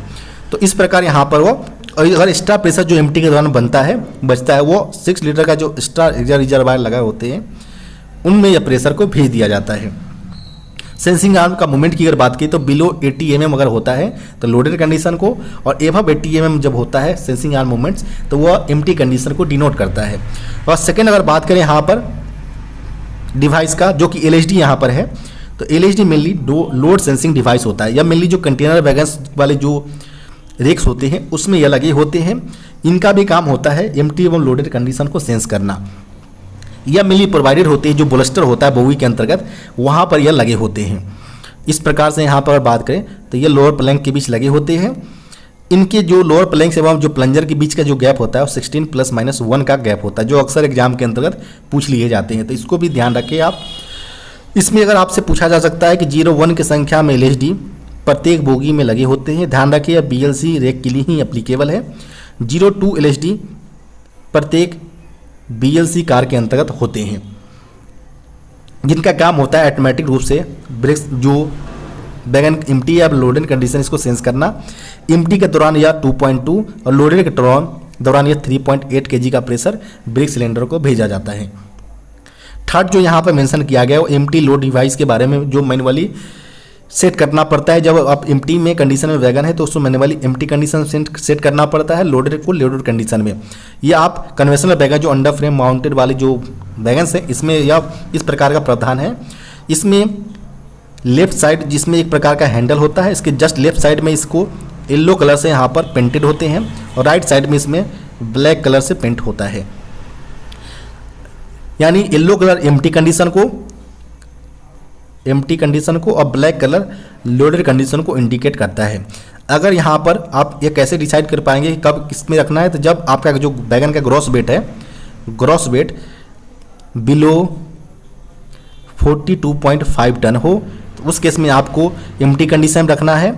अगर gross weight 45 ton and above अगर होता है तो उस केस में इसको लोडेड कंडीशन की तरफ हैंडल को रखना है। अदरवाइज अगर गलत पोजीशन करते हैं तो आप ब्रेक वाइंडिंग की समस्या यहाँ पर देखने को मिल सकता है। अगर बात करें थर्ड जो टॉगल जो है वह मेनली CBC का पार्ट्स होता है। CBC में जैसे knuckle pin, toggles, operating handle, bearing piece वगैरह जो आइटम्स होते हैं वह मेनली यह जो है वो CBC का सेंटर बफर कपलर्स का यहाँ पर पार्ट्स है, ना कि ब्रेक सिस्टम का। ऑलरेडी यहाँ पर प्रश्न पूछा गया था कौन सा ब्रेक सिस्टम का यहाँ पर हिस्सा नहीं है, तो यहाँ पर टॉगल यहाँ पर करेक्ट उत्तर हो जाएगा, ये CBC का हिस्सा होता है। नेक्स्ट यहाँ पर जो प्रश्न पूछे गए हैं, which of the following defects can be identify by only by UST। निम्नलिखित में से कौन सा डिफेक्ट्स केवल और केवल UST के माध्यम से आइडेंटिफाई किया जाता है, तो यह होता है इंटरनल करेक्ट जो होता है एक्सल के ऊपर। एक्सेल के ऊपर आने वाले जो इंटरनल क्रैक्स होते हैं इनको अल्ट्रासोनिक टेस्ट के माध्यम से आइडेंटिफाई किया जाता है। यहाँ पर ऑप्शन नंबर ए इसका सही उत्तर हो जाएगा। यह एक प्रकार का एनडीटी टेस्ट होता है, नॉन डिस्ट्रक्टिव टेस्ट। इसके अंतर्गत अलग अलग प्रकार के टेस्ट होते हैं, जैसे यूएसटी जिसका प्रयोग एक्सेल के ऊपर आने वाले इंटरनल क्रैक्स को आइडेंटिफाई करना होता है। इसके अलावा जो सेकेंड होता है वो होता है डीपीटी टेस्ट, जिसे हम डाई पेनिट्रेंट टेस्ट बोलते हैं। इसका प्रयोग मेनली जो होता है वो सरफेस क्रैक्स को आइडेंटिफाई करने के लिए किया जाता है, जिसका प्रयोग अगर बात करें तो सीबीसी पार्ट्स हो या इसके अलावा अगर साइड फ्रेम्स वगैरह में किसी प्रकार का सरफेस क्रैक्स है तो इसमें जो होता है डेवलपर प्रिंटर वगैरह जो होते हैं अलग अलग कलर्स का, इसके आधार पर हम इसको पेंट लगाकर हम उसको आइडेंटिफाई करते हैं। अगर वो लाइनर डेवलप हो जाता है तो उस केस में यहाँ पर आइडेंटिफाई हो जाते हैं कि किसी प्रकार का यहाँ पर सरफेस क्रैक्स है। इसके अलावा जो थर्ड हम यूज में लेते हैं वो लेते हैं जाइग्लो टेस्ट। जाइग्लो टेस्ट मेनली जो वर्कशॉप के अंतर्गत रोलर बिगिनिंग को आइडेंटिफाई करने के लिए लिया जाता है। इसके अलावा ECA टेस्ट होता है, एडी करंट अरे टेस्ट, जो कि इलेक्ट्रोमैग्नेटिक इंडक्शन प्रिंसिपल पर बेस्ड होते हैं। और यह मेनली जो होता है जो LHV व्हील डिस्क वगैरह जो होते हैं इनके सरफेस में किसी प्रकार का डिफेक्ट्स वगैरह है इनको डिटेक्ट करने के लिए लिया जाता है, और यह जो किया जाता है वो D3 शेड्यूल्स के दौरान किया जाता है। इसके अलावा जो नेक्स्ट जो है वो होता है मैग्ना फ्लक्स टेस्ट। इनको भी जो यूज किया जाता है वो सरफेस क्रैक्स को आइडेंटिफाई करने के लिए ही किया जाता है। जिसकी अगर बात करें अदर नेम में तो इसको मैग्नेटिक पार्टिकल इंस्पेक्शंस MPI के नाम से भी हम जानते हैं मैग्ना फ्लक्स टेस्ट को। और जो मेथड यूज करते हैं टेस्ट करने के लिए वो मैग्नेटिक फील्ड्स एवं आयरन ऑक्साइड्स पार्टिकल्स का प्रयोग यहाँ पर सरफेस क्रैक्स को आइडेंटिफाई करने के लिए करते हैं। और इनका प्रयोग थ्योरेटिक जो फेरोमैग्नेटिक जो मटेरियल्स है इनके किसी प्रकार का कोई क्रैक्स वगैरह डेवलप है सरफेस इनको आइडेंटिफाई करने के लिए हम यूज में लेते हैं। तो इस प्रकार से जो कई प्रकार के जो एनडीटी टेस्ट है, नॉन डिस्ट्रक्टिव टेस्ट, इनका प्रयोग हम अलग अलग कंडीशन बेसिस पर हम इसका प्रयोग करते हैं।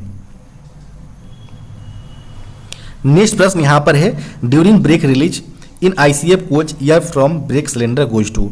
ICF कोच के अंतर्गत जो ब्रेक सिलेंडर को जब हम रिलीज करते हैं, जो हम मैनुअल रिलीज करते हैं तो उस दौरान जो ब्रेक सिलेंडर का प्रेशर जाता है वो मेनली एटमॉस्फेयर में चला जाता है, वातावरण के अंतर्गत। यहाँ पर ऑप्शन नंबर डी करेक्ट उत्तर होगा। नेक्स्ट प्रश्न यहाँ पर है, what do you mean of WRA। WRA का क्या अर्थ है? WRA mainly water raising operators को इंडिकेट करता है। यहाँ पर जो करेक्ट उत्तर होना चाहिए वह ऑप्शन नंबर ए इसका सही उत्तर हो जाएगा, वाटर रेजिंग ऑपरेटर्स। इनमें प्रेशर रिक्वायरमेंट होते हैं। अगर minimum pressure required for WRA की अगर बात करें तो 0.35 kg पर सेंटीमीटर स्क्वायर प्रेशर का रिक्वायरमेंट होता है। वहीं maximum pressure required for WRA की अगर बात करें तो इसमें 0.75 kg पर centimetre square pressure maximum case में रिक्वायर होते हैं। नेक्स्ट प्रश्न यहाँ पर है, what does the first 2 digits of the wagon numbering scheme indicates. जो वैगन नंबरिंग स्कीम्स के जो पहले 2 अंक हैं वो क्या इंडिकेट करते हैं वो यहाँ पर पूछे गए हैं। तो सबसे पहले आप जान लें कि जो नए वैगन नंबरिंग स्कीम है वह मेनली 11 डिजिट्स के होते हैं, 11 अंकों का। इसमें हम एग्जाम्पल के अनुसार अगर देखें, कोई एक वैगन नंबर हम एग्जाम्पल में लेते हैं, जैसे 60 13 09 79 201 एक वैगन नंबर हम एग्जाम्पल के तौर पर लिए हैं। इसमें पहले जो 2 अंक होते हैं वह मेनली टाइप ऑफ वैगन्स को इंडिकेट करते हैं कि वैगन किस प्रकार का है, बॉक्सेन है, BCN है, BTPN है, बॉबियन है, किस प्रकार का वैगन है। तो जो 60 कोड इंडिकेट करता है वो मेनली जो डिफेंस जो फ्लैट वैगन्स होते हैं इनको यह इंडिकेट करता है। जिसको अगर बात करें तो यह एक प्रकार का VFAT वैगन डिफेंस वैगन है, इनके लिए हम 60 टाइप यूज करते हैं। इसके अलावा जो 3rd एवं 4th डिजिट्स जो 13 दिया गया है वह मेनली ऑनिंग रेलवे, किस रेलवे का यह वैगन बना है उसको यह इंडिकेट करता है। जो 13 कोड जो हम लेते हैं वो NCR नॉर्थ सेंट्रल रेलवे के लिए हम यूज में लेते हैं। अगर 01 का प्रयोग किया गया है तो उस केस में सेंट्रल रेलवे होता, 03 के केस में जो होता है वो नॉर्दर्न रेलवे के लिए होता है, 02 कोड अगर होता है तो उस केस में यह ईस्टर्न रेलवे के लिए यूज किया जाता है। तो इस प्रकार अलग अलग कोड्स जो होता है वह रेलवे 3rd एवं 4th डिजिट्स को वो ऑनिंग रेलवे को इंडिकेट करता है। इसके अलावा 5th एवं 6th की अगर बात करें तो यह मैन्युफैक्चर ईयर को इंडिकेट करता है, यानी 09 है तो यह वैगन 2009 के अंतर्गत बना गया है और लास्ट 2 डिजिट्स 09 हम लेते हैं यहाँ पर। इसके अलावा जो 7, 8, 9, 10 का जो डिजिट्स है यह मेनली सीरियल नंबर को इंडिकेट करता है और 11 डिजिट जो है लास्ट डिजिट वो इसके चेक डिजिट्स को रिप्रेजेंट करता है। तो इस प्रकार आप सारे नंबर्स के डेट्स क्या क्या रिप्रेजेंट करते हैं वो यहाँ पर आप देख सकते हैं। चूँकि प्रश्न में पूछा गया था फर्स्ट 2 डेट्स, तो यह मेनली टाइप ऑफ वैगन को यह इंडिकेट करता है। यहाँ पर ऑप्शन नंबर बी करेक्ट उत्तर हो जाएगा। नेक्स्ट प्रश्न यहाँ पर है total surface area of a cube whose side is 0.5 centimetre. कोई यहाँ पर क्यूब यानी घनाभ दिया गया है, एक घनाभ यहाँ पर हम बनाते हैं। एक कोई घनाभ यहाँ पर है क्यूब, यहाँ पर बोला है कि इसका जो साइड है 0.5 सेंटीमीटर साइड है। यहाँ पर हमें टोटल सरफेस एरिया यानी TSA यहाँ पर फाइंड आउट करना है, जो कि होता है 6, और जो साइड है अगर कोई साइड A अगर होता है तो A² यहाँ पर तौर पर लिया जाता है। चूँकि यहाँ पर 0.5 दिया गया है साइड, तो 6 मल्टीप्लाई बाई 0.5 का यहाँ पर होल स्क्वायर हो जाएगा। जब आप यहाँ पर सॉल्व करने की कोशिश करेंगे तो यहाँ पर सिंपली 6 मल्टीप्लाई बाई 1/2 यहाँ पर 0.5 का हो जाएगा, और यहाँ पर होल स्क्वायर, तो यहाँ पर जो निकल कर आएगा 6 मल्टीप्लाई बाई 1/4, यहाँ से 2 से यहाँ से 3 से कट जाएगा, तो यानी 3/2 सेंटीमीटर स्क्वायर यहाँ पर टोटल सरफेस एरिया यह दिए गए क्यूब का होगा। यहाँ पर जो करेक्ट उत्तर होगा वो ऑप्शन नंबर डी यहाँ पर 3/2 सेंटीमीटर स्क्वायर यहाँ पर हो जाएगा। नेक्स्ट प्रश्न यहाँ पर है LHB coach is book to shop in which of the following schedule attentions. LHB coach को शॉप के अंतर्गत कौन से शेड्यूल अटेंशन के दौरान भेजा जाता है वो यहाँ पर पूछा गया है। तो LHB कोच में डिपो स्तर पर डिपो 1, डिपो 2 एवं डिपो 3 शेड्यूल्स होते हैं। Depot 1 after every trips, D2 schedules की अगर बात करें तो 30 ± 3 डेज के अंतराल पर किया जाता है, और डिपो 3 की अगर बात करें तो 180 ± 15 डेज के अंतराल पर यह किया जाता है। इसके अलावा अगर बात करें सॉफ्ट शेड्यूल SS1, SS2 एवं SS3, SS1 मेनली जो होता है वो मेनली IOH को इंडिकेट करता है LHB कोच को। यह मेनली जो होता है 1.5 ईयर्स या 6 लाख किलोमीटर्स जो भी पहले हो उस बिहार पर किया जाता है। जबकि SS2 की अगर बात करें तो यह मेनली POH 1 को इंडिकेट करता है, और SS3 की अगर बात करें तो यह मेनली POH 2 को इंडिकेट करता है। अब यहाँ पर जो प्रश्न पूछा गया था कि शेड्यूल अटेंशंस के लिए जो शॉप को भेजा जाता है LHB कोच को, वो ऑप्शन नंबर सी जो केवल और केवल SS2 जो दिया गया POH 1 के अंतर्गत, और यह जो भेजा जाता है वो 3 ईयर्स या 12 लाख किलोमीटर जो भी पहले हो उस बिहार पर यहाँ पर शेड्यूल अटेंशन के लिए शॉप को भेजा जाता है। तो यहाँ पर जो करेक्ट उत्तर होगा वो ऑप्शन नंबर सी इसका सही उत्तर हो जाएगा। नेक्स्ट प्रश्न यहाँ पर है द LCM ऑफ 3, 2.7 एंड 0.09। कोई एक नंबर दिए गए हैं, 3 नंबर्स, इनका LCM यहाँ पर फाइंड आउट करना है कितना इसका LCM होगा। तो अगर कोई फ्रैक्शन का अगर यहाँ पर डेसिमल्स का यहाँ पर अगर हमें निकालना हो LCM, तो इस केस में सबसे पहले यहाँ पर हम जो नॉमिनेटर एवं डिनोमिनेटर्स के फॉर्म में यहाँ पर हम एक्सप्रेस करते हैं। तो यहाँ पर 3 2.7 है और यहाँ पर 0.09 है। तो यहाँ पर 3 तो सिंपली 3/1 आप लिख सकते हैं। 2.7 को यहाँ पर 27/10 यहाँ पर हो जाएगा, और 9 यहाँ पर 9/100 हो जाएगा। इस प्रकार से यहाँ पर हमें इसका LCM निकालना है। तो सबसे पहले इस प्रकार का फ्रैक्शन का हमें LCM निकालना पड़ता है। तो अपर वाले यानी नोमिनेटर्स का हमें LCM निकालेंगे, और जो डिनोमिनेटर है इनका हम SCF निकाल लेंगे। तो अगर बात करें नोमिनेटर के LCM का, तो LCM मेनली जो होता है हाईएस्ट कोफिशिएंट फैक्टर जो होता है हमारा हाईएस्ट नंबर जो तीनों से डिविजिबल हो। तो यहाँ पर अगर बात करें हम 3/1, 27/10 और 9/100, तीनों में जो ऊपर वाले का जो हम टर्म लेंगे, नंबर लेंगे, तो इसमें जो हाईएस्ट जो नंबर होगा हमारा वो 27 होगा, जो तीनों से डिविजल होगा, यही आपका LCM होगा। सेकेंड अगर बात करें यहाँ पर 1, 10 एवं 100 का यहाँ पर SCF निकालना है। SCF सिंपली जो होता है वो हाईएस्ट कोफिशिएंट फैक्टर को इंडिकेट करता है, यानी एक सबसे छोटा नंबर्स होगा जो तीनों 1, 10 एवं 100 तीनों को यहाँ पर डिवाइड करेगा।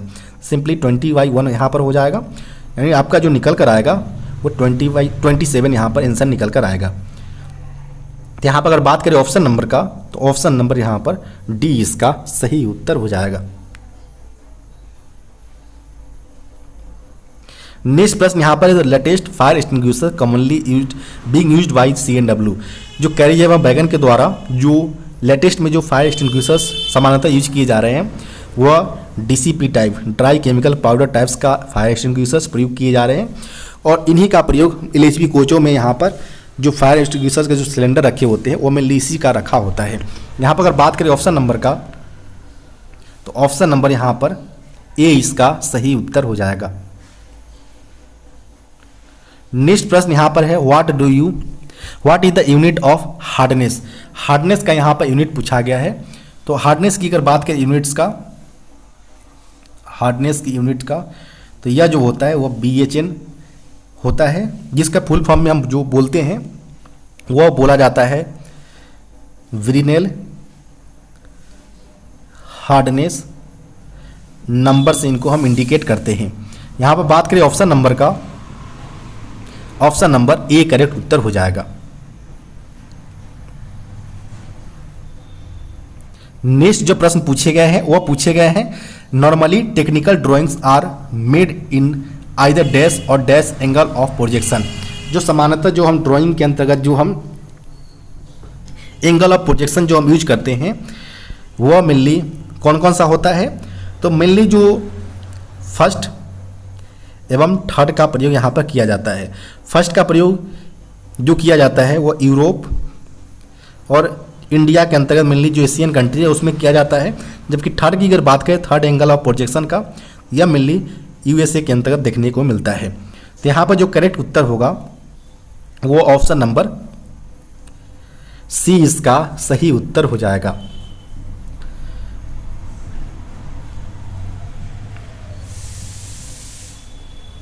नेक्स्ट प्रश्न यहाँ पर बात करें the angle of projection use in drawings of Indian railway. भारतीय रेलवे द्वारा कौन सा एंगल ऑफ प्रोजेक्शन यूज किया जाता है। तो यहाँ पर हम सबसे पहले डिटेल में देखेंगे कि जो फर्स्ट एंगल ऑफ प्रोजेक्शन एवं थर्ड एंगल ऑफ प्रोजेक्शन कैसे होता है। तो कोई यहाँ पर हम एक क्वाड्रेंट लेते हैं, ये आपका क्वाड्रेंट थर्ड क्वाड्रेंट है। मेनली दो तरह के यहाँ पर एंगल ऑफ प्रोजेक्शन यूज किया जाता है, फर्स्ट एंगल ऑफ प्रोजेक्शन है, सेकेंड जो होता है वो थर्ड एंगल ऑफ प्रोजेक्शन होता है। इसमें जो किसी भी ऑब्जेक्ट को जो रखा जाता है वह एंगल ऑफ प्रोजेक्शन के यहाँ पर उसी क्वाड्रेंट में रखा जाता है। अगर हमें फर्स्ट एंगल ऑफ प्रोजेक्शन में अगर कोई ऑब्जेक्ट को दिखाना हो तो उस केस में हम फर्स्ट क्वाड्रेंट में रखेंगे, थर्ड एंगल ऑफ प्रोजेक्शन में हम थर्ड क्वाड्रेंट में रखते हैं। ये आपका सेकेंड क्वाड्रेंट है, ये आपका फोर्थ क्वाड्रेंट है। फोर्थ एवं सेकेंड का प्रयोग नहीं किया जाता है। कोई यहाँ पर ऑब्जेक्ट है, ये यहाँ पर ध्यान रखिए, यहाँ पर जो होता है कोई यहाँ पर फ्रंट व्यू के लिए यहाँ पर लिया जाता है जहाँ पर कोई ऑब्जर्वर यहाँ पर होते हैं। सेकेंड यहाँ पर अगर बात करें तो यहाँ ऊपर की तरफ यहाँ पर टॉप व्यू होता है, यानी मेनली जो लिया जाता है वो फ्रंट व्यू एवं टॉप व्यू लिया जाता है। फर्स्ट क्वाड्रेंट में जो ऑब्जेक्ट को रखा जाता है वह मेनली ऑब्जर्वर एवं प्रोजेक्शन प्लेन, ये आपका जो प्रोजेक्शन प्लेन है इनके बीच रखा जाता है ऑब्जेक्ट को, ये आपका हॉरिजॉन्टल प्लेन है। तो इस केस में आप ध्यान रखिए कि जो टॉप व्यू जो होगा वो हमेशा हॉरिजॉन्टल प्लेन पर बनेगा और फ्रंट व्यू हमेशा आपका जो प्रोजेक्शन प्लेन है, जो वर्टिकल प्लेन है, उस पर बनेगा। फर्स्ट एंगल ऑफ प्रोजेक्शन में सेकेंड ये भी ध्यान रखना होता है कि जो आपका इमेज तैयार होता है, जो आप जब भी आप ड्राइंग तैयार करेंगे तो इस केस में जो टॉप व्यू जो होता है वो टॉप व्यू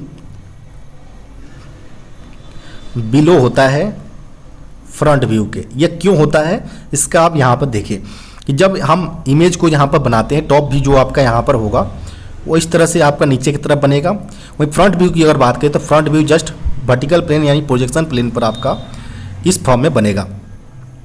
जब आप सिंपली जो पेज होता है वो 2D फॉर्म में होता है, उसमें जब आप रिप्रेजेंट करने की कोशिश करते हैं तो सबसे पहले आपको ध्यान रखिए जो हॉरिजॉन्टल प्लेन होते हैं उसको आपको 90 डिग्री से यहाँ पर रोटेट करना है क्लॉकवाइज डायरेक्शन में। तो इस केस में जब आप ध्यान रखेंगे कि जो आपका फ्रंट व्यू जो है वो यहाँ पर आपका आ जाएगा, जो आपका टॉप व्यू है जो यहाँ पर आपका ये है, ये वाला जो पोर्शन है वो टॉप व्यू आपका नीचे आ जाएगा, जबकि फ्रंट व्यू जो है आपका वो आपका ऊपर ही रहेगा। तो इससे आप यहाँ पर देख सकते हैं कि जो टॉप व्यू होगा हमेशा बिलो होगा फ्रंट व्यू का। जो इसका इमेज तैयार होकर आएगा फ्रंट व्यू के, जो हमारा फर्स्ट एंगल ऑफ प्रोजेक्शन का, वह सिंपली जो तैयार होगा वो इस प्रकार से हमारा तैयार होगा फर्स्ट एंगल ऑफ प्रोजेक्शन के अंतर्गत। वही थर्ड एंगल ऑफ प्रोजेक्शन की अगर बात करें तो थर्ड एंगल ऑफ प्रोजेक्शन में जो इमेज तैयार होगा वो सिंपली इस प्रकार से होता है। ये आपका फर्स्ट एंगल ऑफ प्रोजेक्शन हो गया है और थर्ड एंगल ऑफ प्रोजेक्शन में सिंपली जो इमेज तैयार होता है इस प्रकार से यहाँ पर तैयार होता है। तो इसको आप ध्यान रखिए। तो यहाँ पर जो सही उत्तर होगा, जो भारतीय रेलवे के अंतर्गत जो यूज किया जाता है वह mainly first angle of projection का प्रयोग किया जाता है। यहाँ पर ऑप्शन नंबर ए इसका सही उत्तर हो जाएगा। सिंपली यहाँ पर जो इमेज दिया गया है वह कौन से एंगल ऑफ प्रोजेक्शन ड्राइंग के अंतर्गत आएगा, वह simply first angle of projection के अंतर्गत आएगा। यहाँ पर ऑप्शन नंबर बी इसका सही उत्तर हो जाएगा।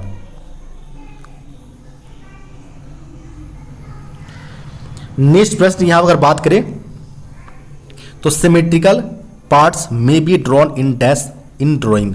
जो ड्राइंग के अंतर्गत जो सिमेट्रिकल पार्ट्स को जो ड्रॉ किया जाता है वह किस सेक्शन के माध्यम से किया जाता है वो यहाँ पर पूछा गया है। तो सिमेट्रिकल पार्ट्स को यहाँ पर दिखाने के लिए ड्राइंग के अंतर्गत हम हाफ सेक्शन का प्रयोग करते हैं। यहाँ पर ऑप्शन नंबर जो होगा ऑप्शन नंबर बी इसका सही उत्तर हो जाएगा। नेक्स्ट प्रश्न यहाँ पर है dash line is used to indicate surface to which a special requirement applies. यहाँ पर बोला गया है कि कौन से लाइन का प्रयोग हम इंडिकेट सरफेस को इंडिकेट करते हैं जहाँ पर हमें स्पेशल रिक्वायरमेंट अप्लाइज करने के लिए होता है। तो जब भी हमें कोई सरफेस पर स्पेशल रिक्वायरमेंट अगर अप्लाई करने की रिक्वायरमेंट हो तो उस केस में जो हम लाइन का प्रयोग करते हैं, इंडिकेट करते हैं सरफेस के ऊपर, वो हम थिक चैन लाइन का प्रयोग करते हैं। यह जो मिली होता है वह एक मोटे लाइन के तौर पर, यहाँ पर छोटे ब्रेक लाइन के तौर पर यहाँ पर हम यूज करते हैं जहाँ पर हमें स्पेशल रिक्वायरमेंट होता है अप्लाई करने के लिए सरफेस के ऊपर। तो यहाँ पर जो करेक्ट उत्तर होगा वो ऑप्शन नंबर यहाँ पर chain thick line, option number D correct उत्तर हो जाएगा। नेक्स्ट जो प्रश्न पूछे गए हैं in a thread details M16 multiply by 1.5 means. तो यहाँ पर जो वैल्यू दिया गया 1.5 वो क्या रिप्रेजेंट करता है वो यहाँ पर पूछा गया है। तो सबसे पहले आप जान लेंगे जो यहाँ पर M16 मल्टीप्लाई बाई 1.5 जो दिया गया, इसमें जो M जो इंडिकेट कर रहा है वह मेनली मेट्रिक थ्रेड्स को इंडिकेट करता है। इसके अलावा जो 16 यहाँ पर दिया गया है वह मेनली नॉमिनल जो मेजर डायमीटर ऑफ बोल्ट्स जो होता है, नॉमिनल डाया ऑफ बोल्ट को इंडिकेट करता है। इसके अलावा 1.5 की अगर बात करें तो 1.5 जो है वह मेनली पीच को इंडिकेट करता है। जो हमारा बोल्ट्स पर जो छोटे छोटे ये बने रहते हैं इस प्रकार से, ये इनके बीच के जो डाया जो डिस्टेंसेस होते हैं उनको पीच बोला जाता है। वो 1.5 जो है वो पीच को ही इंडिकेट करता है। तो यहाँ पर अगर बात करें ऑप्शन नंबर का तो ऑप्शन नंबर यहाँ पर बी इसका सही उत्तर हो जाएगा। नेक्स्ट प्रश्न पूछा गया है यहाँ पर ISMC in a drawing stands for. Drawing में जो ISMC जो वर्ड्स होते हैं वह किस लिए होते हैं, तो यह मेनली जो होता है कि भारत के अंतर्गत जितने भी स्टील गुड्स के जो डिफरेंस वेटेज होते हैं इनको एक वेट चार्ट के तौर पर यहाँ पर दिखाना पड़ता है। वेट चार्ट के तौर पर रिप्रेजेंट करना पड़ता है। इसके लिए हम ISMC वर्ड का यहाँ पर, जिसका फुल फॉर्म होता है यहाँ पर इंडियन स्टैंडर्ड मीडियम चैनल होता है। तो यहाँ पर जो करेक्ट उत्तर होगा वो ऑप्शन नंबर ए इसका सही उत्तर हो जाएगा। नेक्स्ट जो प्रश्न पूछे गए हैं the symbol used before the dimension of a diameter of an object. किसी ऑब्जेक्ट के डायमीटर्स के डायमेंशन के पहले जो हम सिंबल का प्रयोग करते हैं वो क्या होता है वो यहाँ पर पूछा गया है। तो कोई अगर ऑब्जेक्ट है, जैसे कोई ऑब्जेक्ट का अगर न्यूमेरिकल डायमेंशन 16 है, उससे पहले हम अगर उसके डायमीटर के लिए डायमेंशन जो हम यूज करते हैं डाया के लिए, वो हम इस प्रकार से सिंबल का प्रयोग करते हैं अगर उस ऑब्जेक्ट का हमें डायमीटर को रिप्रेजेंट करना है। जो हमें डायमेंशन जो है यहाँ पर डायमेंशन से पहले एक हमारा शेप से रिप्रेजेंट करने पड़ते हैं। तो ये यहाँ पर ऑप्शन नंबर बी इसका सही उत्तर हो जाएगा। नेक्स्ट प्रश्न यहाँ पर है in a drawing PCD stands for. Drawing के अंतर्गत जो PCD है वो क्या रिप्रेजेंट करता है, तो PCD ड्राइंग के अंतर्गत मेनली जो होता है वो पिच सर्कल डायमीटर को रिप्रेजेंट करता है। यहाँ पर जो करेक्ट उत्तर होगा वो ऑप्शन नंबर ए इसका सही उत्तर हो जाएगा।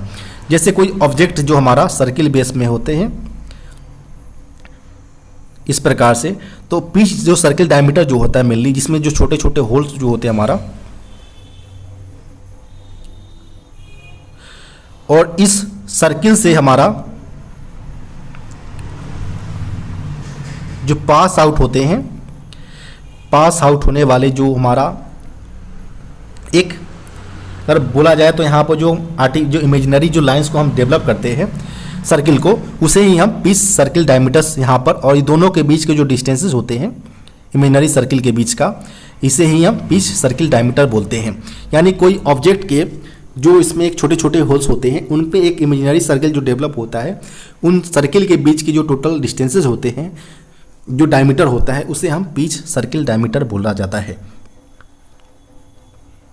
नेक्स्ट प्रश्न यहाँ पर बात करें, पूछे गए इन अ ड्राइंग CS के स्टैंड फॉर।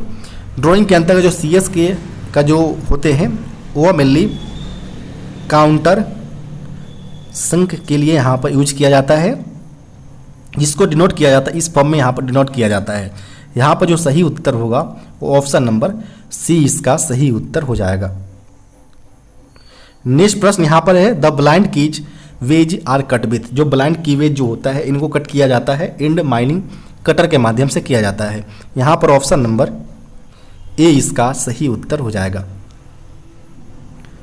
नेक्स्ट प्रश्न यहाँ पर है, type of cases which are excluded for payment of compensation act in case of death with reference to workmen compensation act 1923।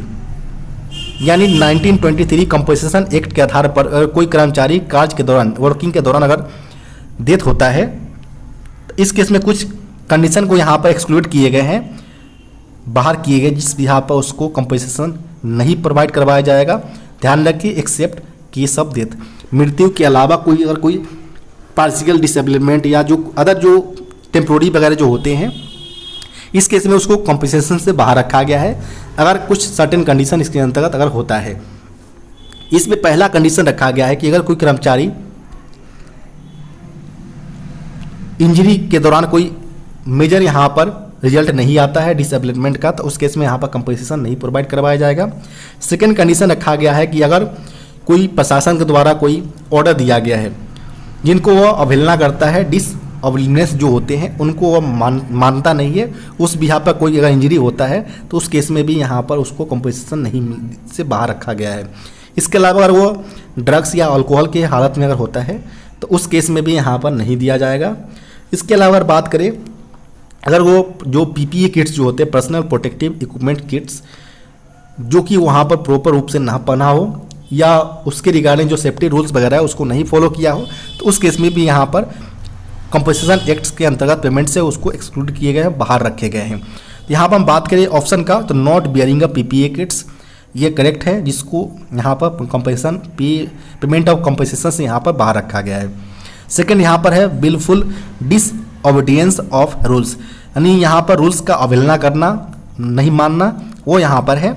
इसके अलावा wilful removal of safety guards, जानबूझकर यहाँ पर सेफ्टी गार्ड को रिमूव करना, ये सारे यहाँ पर रिप्रेजेंट करता है कि अगर इस कारण से किसी प्रकार का अगर कोई दुर्घटना होता है, कोई इंजरी होता है, तो इस केस में पेमेंट ऑफ कंपनसेशन से यहाँ पर बाहर रखे गए हैं, एक्सेप्ट उस केस में मृत्यु ना हुआ हो।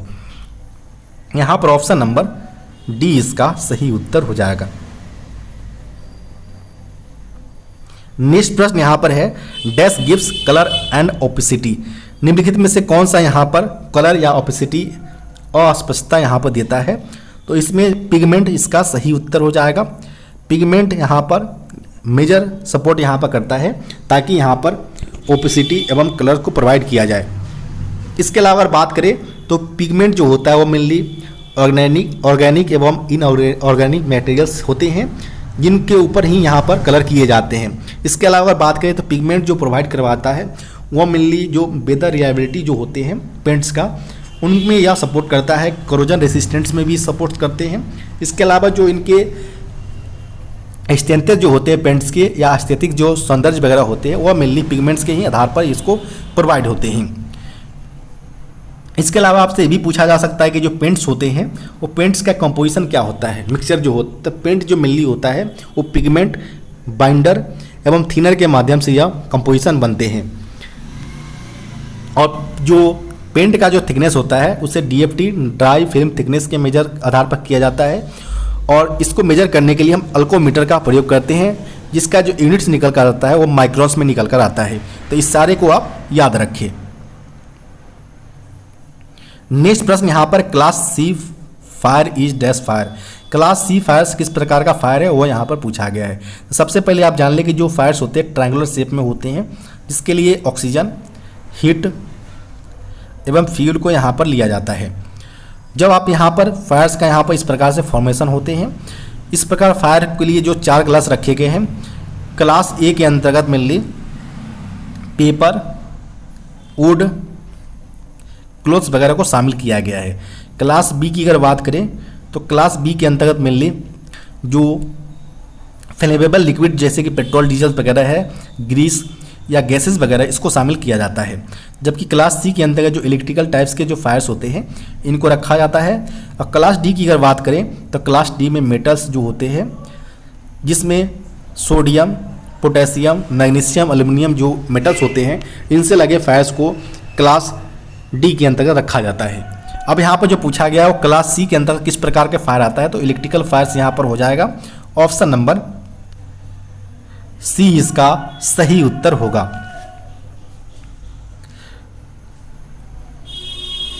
नेक्स्ट जो प्रश्न पूछे गए हैं, phosphating coating is done on dash.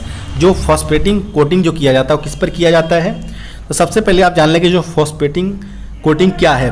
तो फॉस्फेटिंग कोटिंग एक प्रकार का केमिकल प्रोसेस है जो यहाँ पर सरफेस के ऊपर एक इनसॉल्युबल फॉस्फेट कोटिंग को यहाँ पर क्रिएट करता है।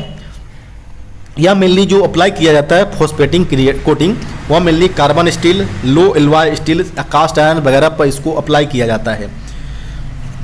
तो यहाँ पर जो अगर बात करें ऑप्शन नंबर का, तो एलॉय स्टील यहाँ पर सही उत्तर हो जाएगा। Option number alloy sheets, option number B correct उत्तर होगा, जिसके ऊपर फॉस्फेटिंग कोटिंग का यहाँ पर प्रयोग किया जाता है। नेक्स्ट प्रश्न यहाँ पर पूछे गए, brass is an alloy of. Brass यानी यहाँ पर हिंदी फॉर्म में जो बोला जाता है वो पित्तल बोला जाता है। यह एक कंपोजिशन है किसका, तो यह मेनली कॉपर ऑफ जिंक का यहाँ पर कंपोजिशन होते हैं। यहाँ पर जो सही उत्तर होगा वो ऑप्शन नंबर डी, सी इसका सही उत्तर हो जाएगा। कॉपर प्लस जिंक का कंपोजिशन यहाँ पर होता है ब्रास।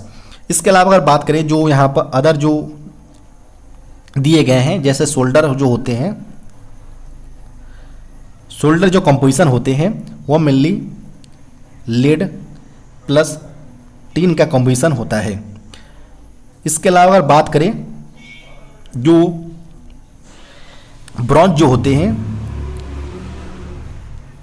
ब्रॉन्ज जो होते हैं वो मेनली कॉपर प्लस टीन का कॉम्बिनेशन होते हैं। तो इस प्रकार आप अलग अलग यहाँ पर देख सकते हैं जो आपसे एग्जाम के अंतर्गत अक्सर पूछे जा सकते हैं। नेक्स्ट जो प्रश्न पूछे गए हैं, try square is use to check of an angle of. जो ट्राई स्क्वायर का प्रयोग किया जाता है वो मेनली ट्रायंगुलर शेप जो होता है, ये ट्राई स्क्वायर इस प्रकार से होता है, जिसका प्रयोग मेनली जो होता है किसी भी सरफेस की फ्लैटनेस और इसके अलावा 90 डिग्री एंगल को हम चेक करने के लिए यूज करते हैं। तो यहाँ पर जो सही उत्तर होगा वो ऑप्शन नंबर जो होगा वो ऑप्शन नंबर डी इसका सही उत्तर हो जाएगा। 90 डिग्री को चेक करने के लिए हम यहाँ पर यूज करते हैं।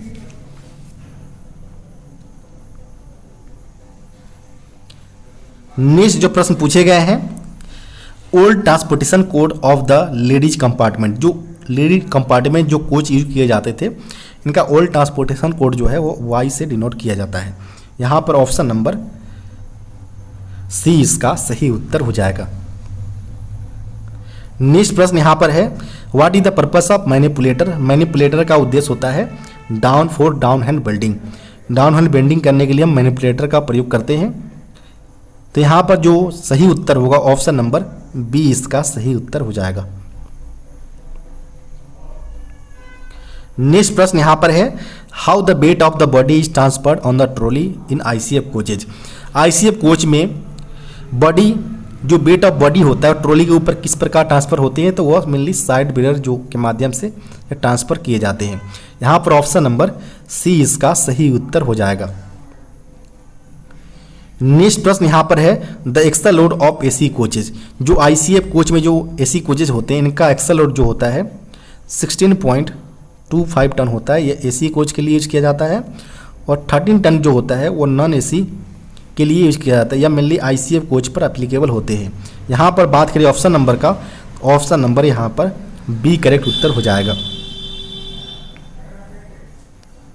नेक्स्ट जो प्रश्न पूछे गए हैं capacity of air reservoir of the ICF और RCF conventional coaches.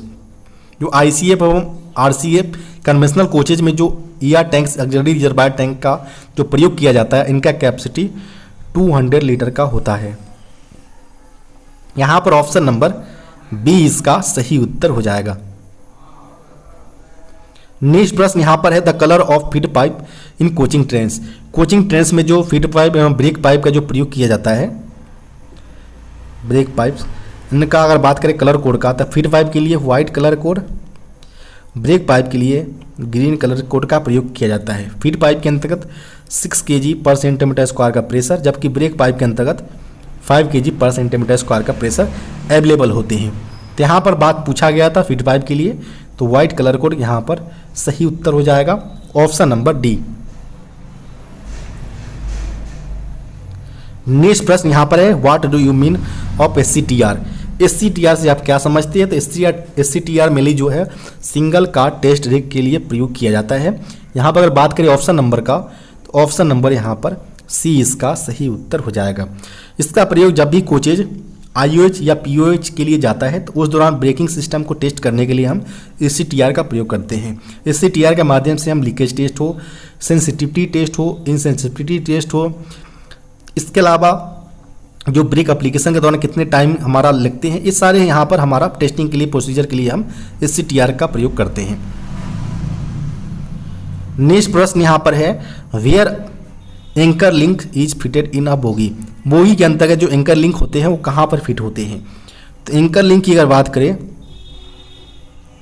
Anchor link का, तो यह मेनली बोलस्टर एवं बोगी ट्रांजम के बीच फिटेड होते हैं। बोलस्टर एंड बोगी ट्रांजम के बीच ये फिटेड होते हैं। इनकी अगर बात करें लेंथ का, इनका जो लेंथ होता है 451 प्लस माइनस 1 mm के रिस्पेक्ट में इसका लेंथ होता है और इनका प्रयोग 02 नंबर्स में यहाँ पर प्रत्येक बोगी में प्रयोग किया जाता है। जिनका अगर बात करें यूज करने का मेन फंक्शन का, पर्पस का, तो यह मेनली ब्लस्टर में आने वाले जो रेस्टर्न मूवमेंट होते हैं इनको प्रिवेंट करने का काम करते हैं। ये रिसेंटली जो प्रश्न पूछे गए थे हुबली वर्कशॉप के अंतर्गत, वो पूछ लिए गए थे कि जो लॉन्गिट्यूडनल मूवमेंट जो होता है वो रिस्ट्रिक्ट किए जाते हैं आईसीएफ बोगी में, वो मेनली एंकर लिंक के माध्यम से ही किया जाता है। यहाँ पर अगर बात करें ऑप्शन नंबर का, तो बोलस्टर एवं बोगी ट्रांजम के बीच यहाँ पर एंकर लिंक लगे होते हैं। नेक्स्ट प्रश्न यहाँ पर है द फुल नेम ऑफ पीईएसडी। पीईएसडी का यहाँ पर फुल फॉर्म पूछा गया, जो कि होता है passenger emergency alarm signal device होता है। यहाँ पर बात करें ऑप्शन नंबर का, तो ऑप्शन नंबर यहाँ पर बी इसका सही उत्तर हो जाएगा। नेक्स्ट प्रश्न यहाँ पर है length over body of LHB coaches. LHB coaches का यहाँ पर लेंथ आवर बॉडी पूछा गया है, जो कि होता है 23,540 mm होता है। लेंथ आवर कपलर की अगर बात करें तो 24,000 होते हैं। mm में सारे डायमेंशन होते हैं। वहीं विड्थ आवर बॉडी यानी कोचेज की चौड़ाई की अगर बात करें तो 3240 mm यहाँ पर इसका विड्थ आवर बॉडी होता है। चूँकि प्रश्न पूछा गया था लेंथ आवर बॉडी, तो यहाँ पर 23,540 mm, option number C correct उत्तर हो जाएगा। नेक्स्ट प्रश्न यहाँ पर है your damper is fitted on. जो योर डैम्पर जो कोच के जो बॉडी होते हैं नीचे फिएट बोगी लगा होता है, इस प्रकार से यहाँ पर कनेक्शन होते हैं। तो 2 की संख्या में योर डैम्पर्स प्रत्येक बोगी में लगे होते हैं और यह मेनली जो फिटेड होते हैं वह कोच बॉडी एवं बोगी फ्रेम के बीच होते हैं। इनका मेन फंक्शन होता है कोच के रोलिंग मोशन को मिनिमाइज करने का काम यह करते हैं। तो यहाँ पर जो सही उत्तर होगा वो ऑप्शन नंबर डी इसका सही उत्तर हो जाएगा, between under frame and bogie frame. Next प्रश्न यहाँ पर है, what is the principle of brake system used on LHB coaches. LHB coach में जो ब्रेक सिस्टम यूज किए जाते हैं वो कौन से प्रिंसिपल सिद्धांत पर कार्यरत होते हैं? तो वह मेनली जो होते हैं twin pipe with brake disc brake system पर यह आधारित होते हैं, एयर ब्रेक सिस्टम पर विथ डिस्क ब्रेक के साथ। तो यहाँ पर जो करेक्ट उत्तर होगा वो ऑप्शन नंबर सी इसका सही उत्तर हो जाएगा। नेक्स्ट जो प्रश्न पूछे गए हैं, how many brake disc are provided on one axle of LHB bogie. LHB bogie की एक एक्सल पर जो ब्रेक डिस्क प्रोवाइडेड होते हैं वो कितने नंबर्स में होते हैं? तो ब्रेक डिस्क की अगर बात करें तो यह मेनली 2 की संख्या में ब्रेक डिस्क प्रत्येक बोगी में प्रोवाइडेड होते हैं। इनकी अगर डाया की अगर बात करें 640 mm इनका डाया होता है। थिकनेस की अगर बात करें तो 110 से लेकर 96 mm तक इसका थिकनेस होता है। इसके अलावा अगर बात करें तो जो ब्रेक डिस्क होते हैं वो ग्रे कास्ट आयरन का बना होता है। इसके अलावा अगर बात करें तो इस पर जो छोटे छोटे फिन्स प्रोवाइडेड होती है वो मेनली ब्रेकिंग के दौरान जो हीट जनरेट होता है इनको कूलिंग प्रोवाइड करवाया जाए, इस पर्पस को देखते हुए यहाँ पर फिन्स प्रोवाइडेड होते हैं। इसके अलावा ध्यान रखिए कि अगर 3 कंटिन्यूअस अगर फिन्स ब्रोकन पाया जाता है तो इसको सर्विस में यूज नहीं लेना है, इसका भी आप ध्यान रखिए। तो यहाँ पर जो पूछा गया था कितने नंबर से होते हैं, तो यह मेनली 2 की नंबर्स में यहाँ पर प्रत्येक बोगी में 1 एक्सल ऑफ एलएचबी बोगी, प्रत्येक एक्सल पर यहाँ पर 2 की नंबर्स में यहाँ पर ब्रेक डिस्क मौजूद होते हैं। नेक्स्ट प्रश्न यहाँ पर है, convert 18 kilometre per hour into metre per second. जो 18 किलोमीटर पर आवर है इनको या तो 5/18 से यहाँ पर मीटर सेकेंड में यहाँ पर कन्वर्ट करना है, तो 5/18 मीटर पर सेकेंड में यहाँ पर मल्टीप्लाई कर देंगे तो आपका मीटर पर सेकेंड में कन्वर्ट हो जाएगा। 18 से 18 यहाँ पर कट हो जाएगा, आपका 5 मीटर पर सेकेंड यहाँ पर यूनिट कन्वर्ट होकर आ जाएगा। यहाँ पर अगर बात करें ऑप्शन नंबर का तो ऑप्शन नंबर यहाँ पर ए करेक्ट उत्तर होगा। नेक्स्ट प्रश्न यहाँ पर है, annealing is a dash operation. Annealing एक प्रकार का किस प्रकार का ऑपरेशन है वो यहाँ पर पूछा गया है। तो चाहे एनेलिंग हो, नॉर्मलाइजिंग हो, इसके अलावा अगर बात करें तो टेम्परिंग हो, हार्डनिंग हो, ये सभी हीट ट्रीटमेंट के अंतर्गत एक प्रोसेस किया जाता है।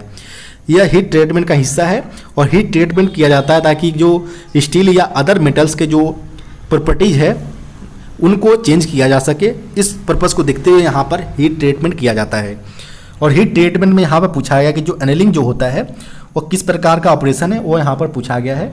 तो एनेलिंग जो होता है वो मेनली इसके अंतर्गत जो स्टील या जो अदर मटेरियल्स होते हैं इनको एक सुटेबल टेम्परेचर पर गर्म किया जाता है और उसी टेम्परेचर पर इसको कुछ समय के लिए हम होल्ड करते हैं और उसके बाद हम स्लोबली फर्नेस के अंतर्गत इसको हम कूलिंग करते हैं, जिससे इनके जो प्रॉपर्टीज है उसमें चेंजेस देखने को मिलते हैं। इनमें प्रॉपर्टीज में अगर बात करें एनेलिंग के अंतर्गत तो इसमें जो हार्डनेस होते हैं मटेरियल का वह मेनली रिड्यूस होता है। सेकेंड यहाँ प्रॉपर्टीज की अगर बात करें तो इसमें जो डक्टिलिटी जो है तन्यता वह मेनली इंक्रीज होता है। इसके अलावा अगर बात करें तो जो इसके इंटरनल स्ट्रेस है इनको रिमूव किया जाता है। टू रिमूव इंटरनल स्ट्रेस, ये मेनली 3 मेजर जो प्रॉपर्टीज को यहाँ पर लाने के लिए हम एनेलिंग प्रोसेस को यहाँ पर हम करते हैं। तो ऑप्शन नंबर की तरफ चले तो यहाँ पर सिंपली जो हमारा है हार्डनेस को रिड्यूस करते हैं, यानी जो सॉफ्टनेस है उसको हम इंक्रीज करेंगे। तो यहाँ पर ऑप्शन नंबर बी इसका सही उत्तर हो जाएगा। इसके अलावा जो नॉर्मलाइजिंग प्रोसेस होता है वो मेनली हम जो कूलिंग करते हैं मटेरियल का वो हम एयर के अंतर्गत करते हैं, जबकि एनेलिंग के अंतर्गत जो हम कूलिंग करते हैं वो हम फर्नेस के अंतर्गत जो प्रोसेस होता है वो स्लोबली यहाँ पर किया जाता है। जबकि इसके अलावा अगर बात करें हम जो टेम्परिंग वगैरह जो किया जाता है वह मेनली हार्डनेस को हम एडजस्ट करने, साथ ही साथ जो टफनेस है उनको इंक्रीज करने के लिए हम मेटल को दोबारा से रीहीट करते हैं, जिससे हमारा टेम्परिंग यहाँ पर देखने को मिलता है। यह मेनली जो प्रोसेस होता है वो क्वेंचिंग के बाद यहाँ पर किए जाते हैं। जबकि हार्डनिंग जो प्रोसेस होता है वह मेनली जो किसी मटेरियल को हम प्रोसेस करके हार्ड एवं टफ बनाने के लिए हम करते हैं। यह मेनली एनेलिंग प्रोसेस के जस्ट अपोजिट प्रोसेस होता है हार्डनिंग प्रोसेस, तो इसको आप ध्यान रखें। नेक्स्ट जो प्रश्न पूछे गए हैं, the term use to indicate amount of current flow in a circuit is called. यानी यहाँ पे बोला गया है कि सर्किट के अंतर्गत करंट फ्लो के अमाउंट्स को इंडिकेट करने के लिए जो हम टर्म यूज करते हैं वो कौन से टर्म का प्रयोग करते हैं, तो यह मेनली हम जो एम्पियर का हम यहाँ पर प्रयोग करते हैं, जिससे शॉर्ट फॉर्म में हम AMP से डिनोट करते हैं। अगर कोई सर्किट के अंदर जो करंट फ्लो होता है तो इसका एक यूनिट्स होता है जिसे हम एम्पियर के तौर पर लेते हैं। तो यहाँ पर जो सही उत्तर होगा वो ऑप्शन नंबर सी इसका सही उत्तर हो जाएगा। नेक्स्ट जो प्रश्न पूछे गए हैं, a male railway servant is eligible for paternity leave up to dash days. जो मेल रेलवे कर्मचारी को पैटर्निटी लीव प्रतित अवकाश जो प्रोवाइड करवाया जाता है वो कितने दिनों का दिया जाता है, वो यहाँ पर पूछा गया है। तो सबसे पहले अगर बात करें जो PL जो होता है पैटर्निटी लीव वो मेनली 15 डेज का दिया जाता है। ध्यान रखिए यह अप टू सर्वाइविंग चिल्ड्रन के लिए अप्लीकेबल होता है। और यह जो 15 डेज का जो PL दिया जाता है पैटर्निटी लीव वह बर्थ ऑफ चाइल्ड से 6 महीने के विदिन 6 मंथ के अंतर्गत आपको लेना पड़ता है, अदरवाइज इस प्रकार के लीव को लैप्स कर दिया जाता है। यहाँ पर अगर बात करें ऑप्शन नंबर का तो ऑप्शन नंबर यहाँ पर सी करेक्ट उत्तर हो जाएगा। नेक्स्ट प्रश्न यहाँ पर है, how many millimetre are there in 1 inch. 1 inch के अंतर्गत कितने मिलीमीटर्स होते हैं वो यहाँ पर पूछे गए हैं। तो 1 इंच की अगर बात करें तो यह मेनली 25 mm को हम फुल फॉर्म में मिलीमीटर बोलते हैं, यानी 1 इंच 25.4 mm की इक्वल होता है। वहीं अगर सेंटीमीटर में अगर बात करें तो 2.54 सेंटीमीटर में यहाँ पर इक्वल होगा। चूँकि प्रश्न में mm में मिलीमीटर में पूछा गया था तो 25.4 mm यहाँ पर करेक्ट उत्तर होगा। ऑप्शन नंबर की अगर बात करें तो ऑप्शन नंबर यहाँ पर बी इसका सही उत्तर हो जाएगा 25.4 mm। नेक्स्ट प्रश्न यहाँ पर है, what is the x value for x square plus 6 square plus equal to 10 square. यानी यहाँ पर कोई इक्वेशन दिया गया x square plus 6 square equal to 10 square दिया गया है। तो यहाँ पर 6 स्क्वायर सिंपली 36 हो जाएगा, यहाँ पर 100 हो जाएगा और यहाँ पर एक्स स्क्वायर है। जब 36 को राइट साइड ले जाएंगे तो आपका घटकर 64 होगा और x का वैल्यू आपका यहाँ पर 8 निकल कर आ जाएगा। यहाँ पर बात करें ऑप्शन नंबर का, तो ऑप्शन नंबर इस प्रकार का सी में दिया गया है, तो ऑप्शन नंबर यहाँ पर सी करेक्ट उत्तर होगा। नेक्स्ट प्रश्न यहाँ पर है, विच इज बेटल मेटल। कौन सा यहाँ पर जो बेटल मेटल है, तो बेटल मेटल की अगर बात करें तो वह मेनली बेटलनेस नेचर को यह इंडिकेट करता है, यानी जिस भी मटेरियल के अंतर्गत जो कार्बन का अमाउंट है वो ज़्यादा अमाउंट में होता है तो उस प्रकार के मटेरियल यहाँ पर ज़्यादा बेटलनेस भंगुरता के नेचर के होते हैं। तो यहाँ पर अगर बात करें 4 ऑप्शन के अनुसार देखिए अगर, तो इसमें कास्ट आयरन में सबसे ज़्यादा कार्बन अमाउंट्स होते हैं जिसके कारण यह काफ़ी ज़्यादा यहाँ पर बेटल होते हैं।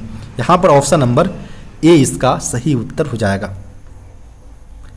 नेक्स्ट प्रश्न यहाँ पर है, which one is non metal. निम्नलिखित में से कौन सा एक नॉन मेटल है। तो यहाँ पर अगर बात करें नॉन मेटल्स का, तो यहाँ पर मरकरी मेटल्स के अंतर्गत रखा जाता है, ब्रास को भी रखा गया, आयरन को भी रखा गया है। जबकि यहाँ पर अगर बात करें ग्रेफाइट्स को, ग्रेफाइट्स एक प्रकार का नॉन मेटल्स के अंतर्गत आता है। यहाँ पर ऑप्शन नंबर बी इसका सही उत्तर हो जाएगा। नेक्स्ट प्रश्न यहाँ पर है, which property of a metal enables it by which it can be drawn out into bars under tension without rapture. यहाँ पर बोला गया है कि कौन सा प्रॉपर्टी मेटल्स को उसको इनेबल करता है ताकि उसे ड्रॉन किया जा सके वायर के फॉर्म में विदाउट रैप्चर्स के कंडीशन, बिना रैप्चर हुए उसे वायर के फॉर्म में हम ड्रॉ कर सके। ये कौन सा प्रॉपर्टी मेटल्स को वह इनेबल करता है ताकि हम वायर्स के फॉर्म में कन्वर्ट किया जा सके। तो यह जो होता है यह mainly physical property of materials होते हैं। इनमें अलग अलग प्रॉपर्टीज़ के आधार पर हम अलग अलग शेप में मेटल्स को हम कन्वर्ट कर सकते हैं। जैसे अगर हमें वायर के फॉर्म में अगर मेटल्स को लाना है, इसके लिए मटेरियल में डक्टिलिटी गुण प्रॉपर्टीज होना आनी चाहिए, डक्टिलिटी प्रॉपर्टीज। इसके अलावा अगर बात करें कि अगर कोई मेटल्स को सीट के फॉर्म में लाना है तो इसके लिए मेलियाबिलिटी, आघातवर्धता जो इसका जो हिंदी फॉर्म होता है उसका प्रॉपर्टीज के अंतर्गत हम मेटल्स को हम सीट के फॉर्म में कन्वर्ट कर सकते हैं। तो यहाँ पर चूंकि पूछा गया था कि बार के फॉर्म में कन्वर्ट करना है तो इसके लिए सिंपली डक्टिलिटी प्रॉपर्टीज होना चाहिए। यहाँ पर ऑप्शन नंबर ए इसका सही उत्तर हो जाएगा। नेक्स्ट जो प्रश्न पूछे गए हैं ISO 9001 स्टैंड्स फॉर, ISO 9001 किससे संबंधित है वह यहाँ पर पूछा गया है। तो यहाँ पर अगर बात करें जो ISO 9001 की, यह मेनली QMS यानी क्वालिटी मैनेजमेंट सिस्टम से रिलेटेड है। यहाँ पर ऑप्शन नंबर ए इसका सही उत्तर हो जाएगा।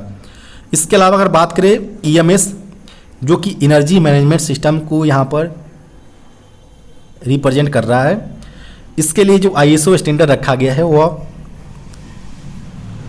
50,001 रखा गया है। इसके अलावा अगर बात करें तो OHSAS यानी ऑक्यूपेशनल हेल्थ एंड सेफ्टी के लिए अगर बात करें तो इसके लिए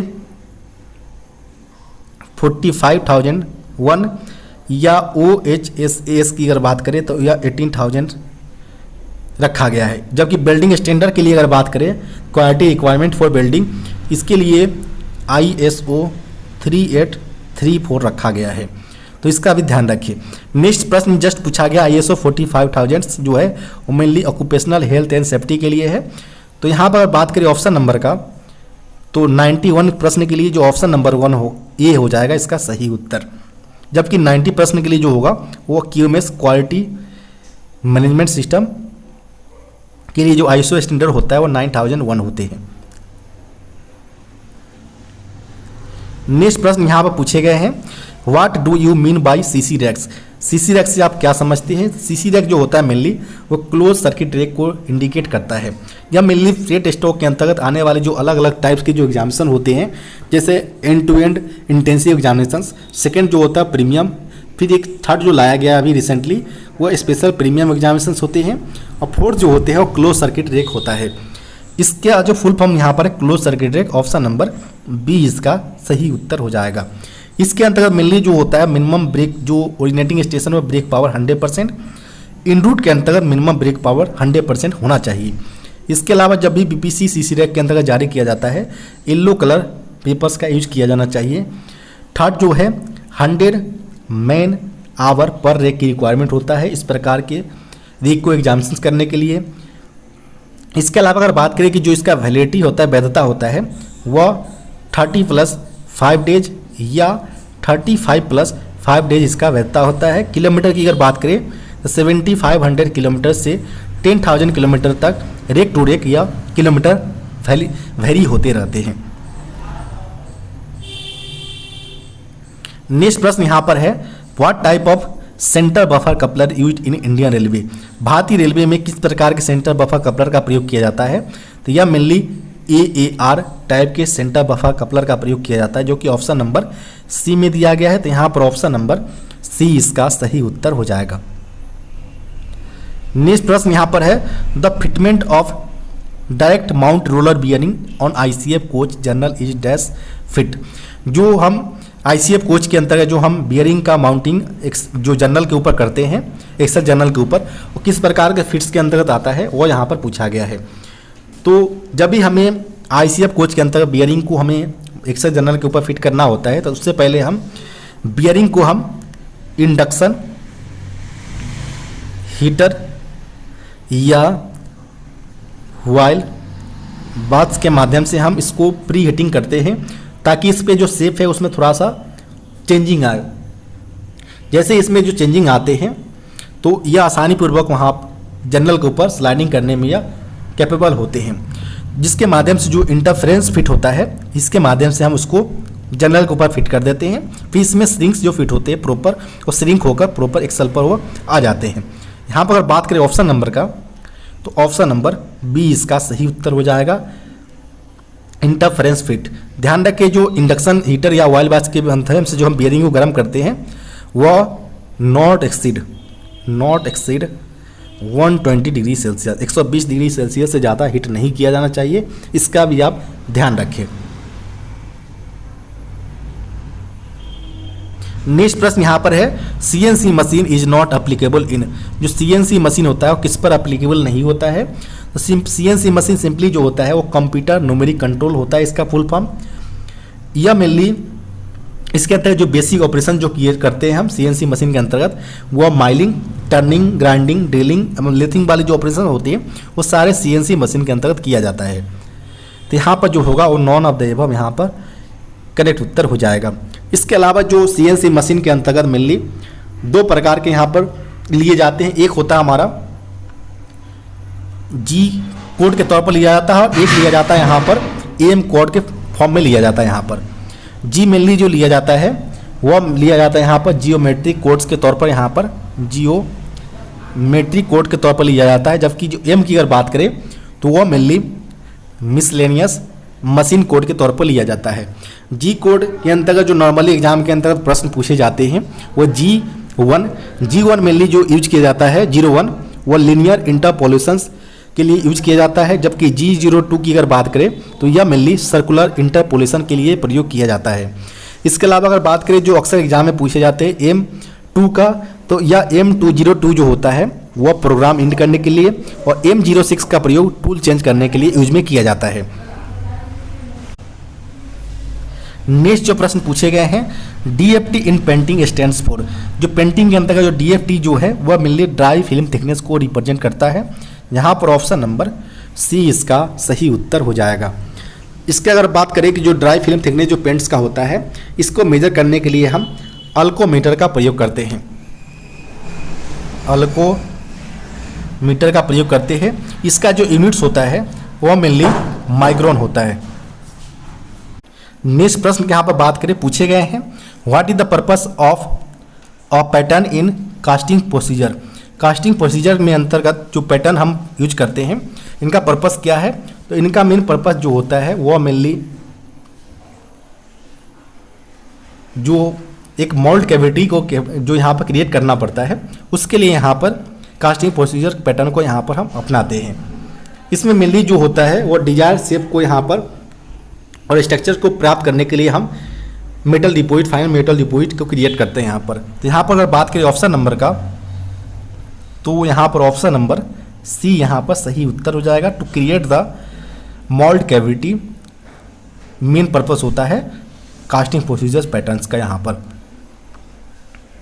नेक्स्ट प्रश्न यहाँ पर बात करें पूछे गए हैं jigs are not used in. Jigs का प्रयोग कहाँ नहीं होता है? जिग्स मेनली जो है इसमें किसी ऑब्जेक्ट को होल्ड करने, इसके अलावा अगर बात करें लोकेट करने एवं गाइड करने के लिए यहाँ पर किया जाता है। यानी इसमें बेसिक अगर बात करें ऑपरेशंस का तो जब भी हमें किसी टूल्स का ड्रिलिंग, बोरिंग या रिमिंग करना हो या टैपिंग करना हो तो इस दौरान जो टूल्स को होल्ड करना, लोकेटिंग करना एवं गाइडिंग करना, तीनों फंक्शन यहाँ पर जिग्स के माध्यम से किया जाता है। जबकि यहाँ पर अगर बात करें तो किस प्रकार का ऑपरेशन नहीं किया जाता वो यहाँ पर पूछा गया है। तो ड्रिलिंग किए जाते हैं, रिमिंग किए जाते हैं, टैपिंग किए जाते हैं, जबकि माइलिंग जिग्स के अंतर्गत नहीं किया जाता है। तो यहाँ पर ऑप्शन नंबर सी इसका सही उत्तर हो जाएगा। इसके अलावा इसमें जो अक्सर एग्जाम के अंतर्गत पूछे जाते हैं वह फिक्सर से भी रिलेटेड पूछे जाते हैं। यानी जिग एवं फिक्सर दो कंपोजिशन होते हैं। फिक्सर में केवल टूल्स को लोकेट एवं होल्ड करने के लिए किया जाता है, जबकि इसमें किसी भी प्रकार से फिक्सर्स इसमें टूल्स को गाइड नहीं करते हैं। जब इसके अलावा आपसे ये भी प्रश्न पूछा जा सकता है कि जब भी हम फिक्स जिग एवं फिक्सर का प्रयोग साथ करते हैं तो इससे जो ओवरऑल जो प्रोडक्शन कॉस्ट होता है वो इसमें डिक्रीज देखने को मिलता है। तो ये भी अक्सर एग्जाम में पूछे जाते हैं। नेक्स्ट प्रश्न पूछे गए हैं the temperature of arc in case of arc welding. Arc welding के केस में आर्क का टेम्परेचर यहाँ पर पूछा गया है।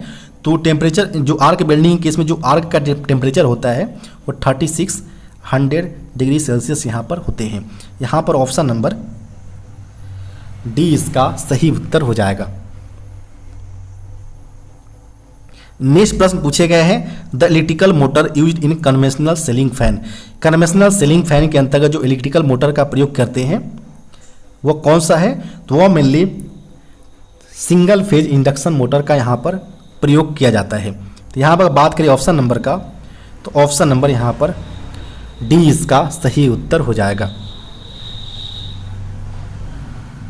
नेक्स्ट जो प्रश्न पूछे गए हैं if an employees passed matriculation और एन इक्विवेलेंट और higher examination with Hindi as the medium of examination then he will consider in which category.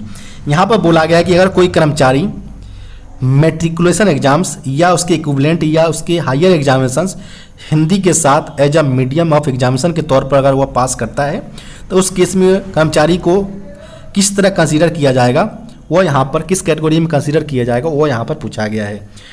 तो जब भी इस प्रकार का प्रश्न पूछा जाता है, यह मेनली ऑफिशियल लैंग्वेज रूल्स 1976 जो कि 17 जुलाई 1976 को लाया गया था। इसमें टोटल 12 रूल्स के बारे में बताया गया है।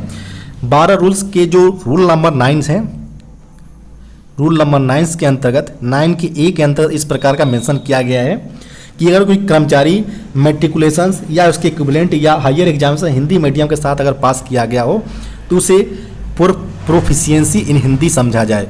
यहाँ पर ऑप्शन नंबर ए इसका सही उत्तर हो जाएगा।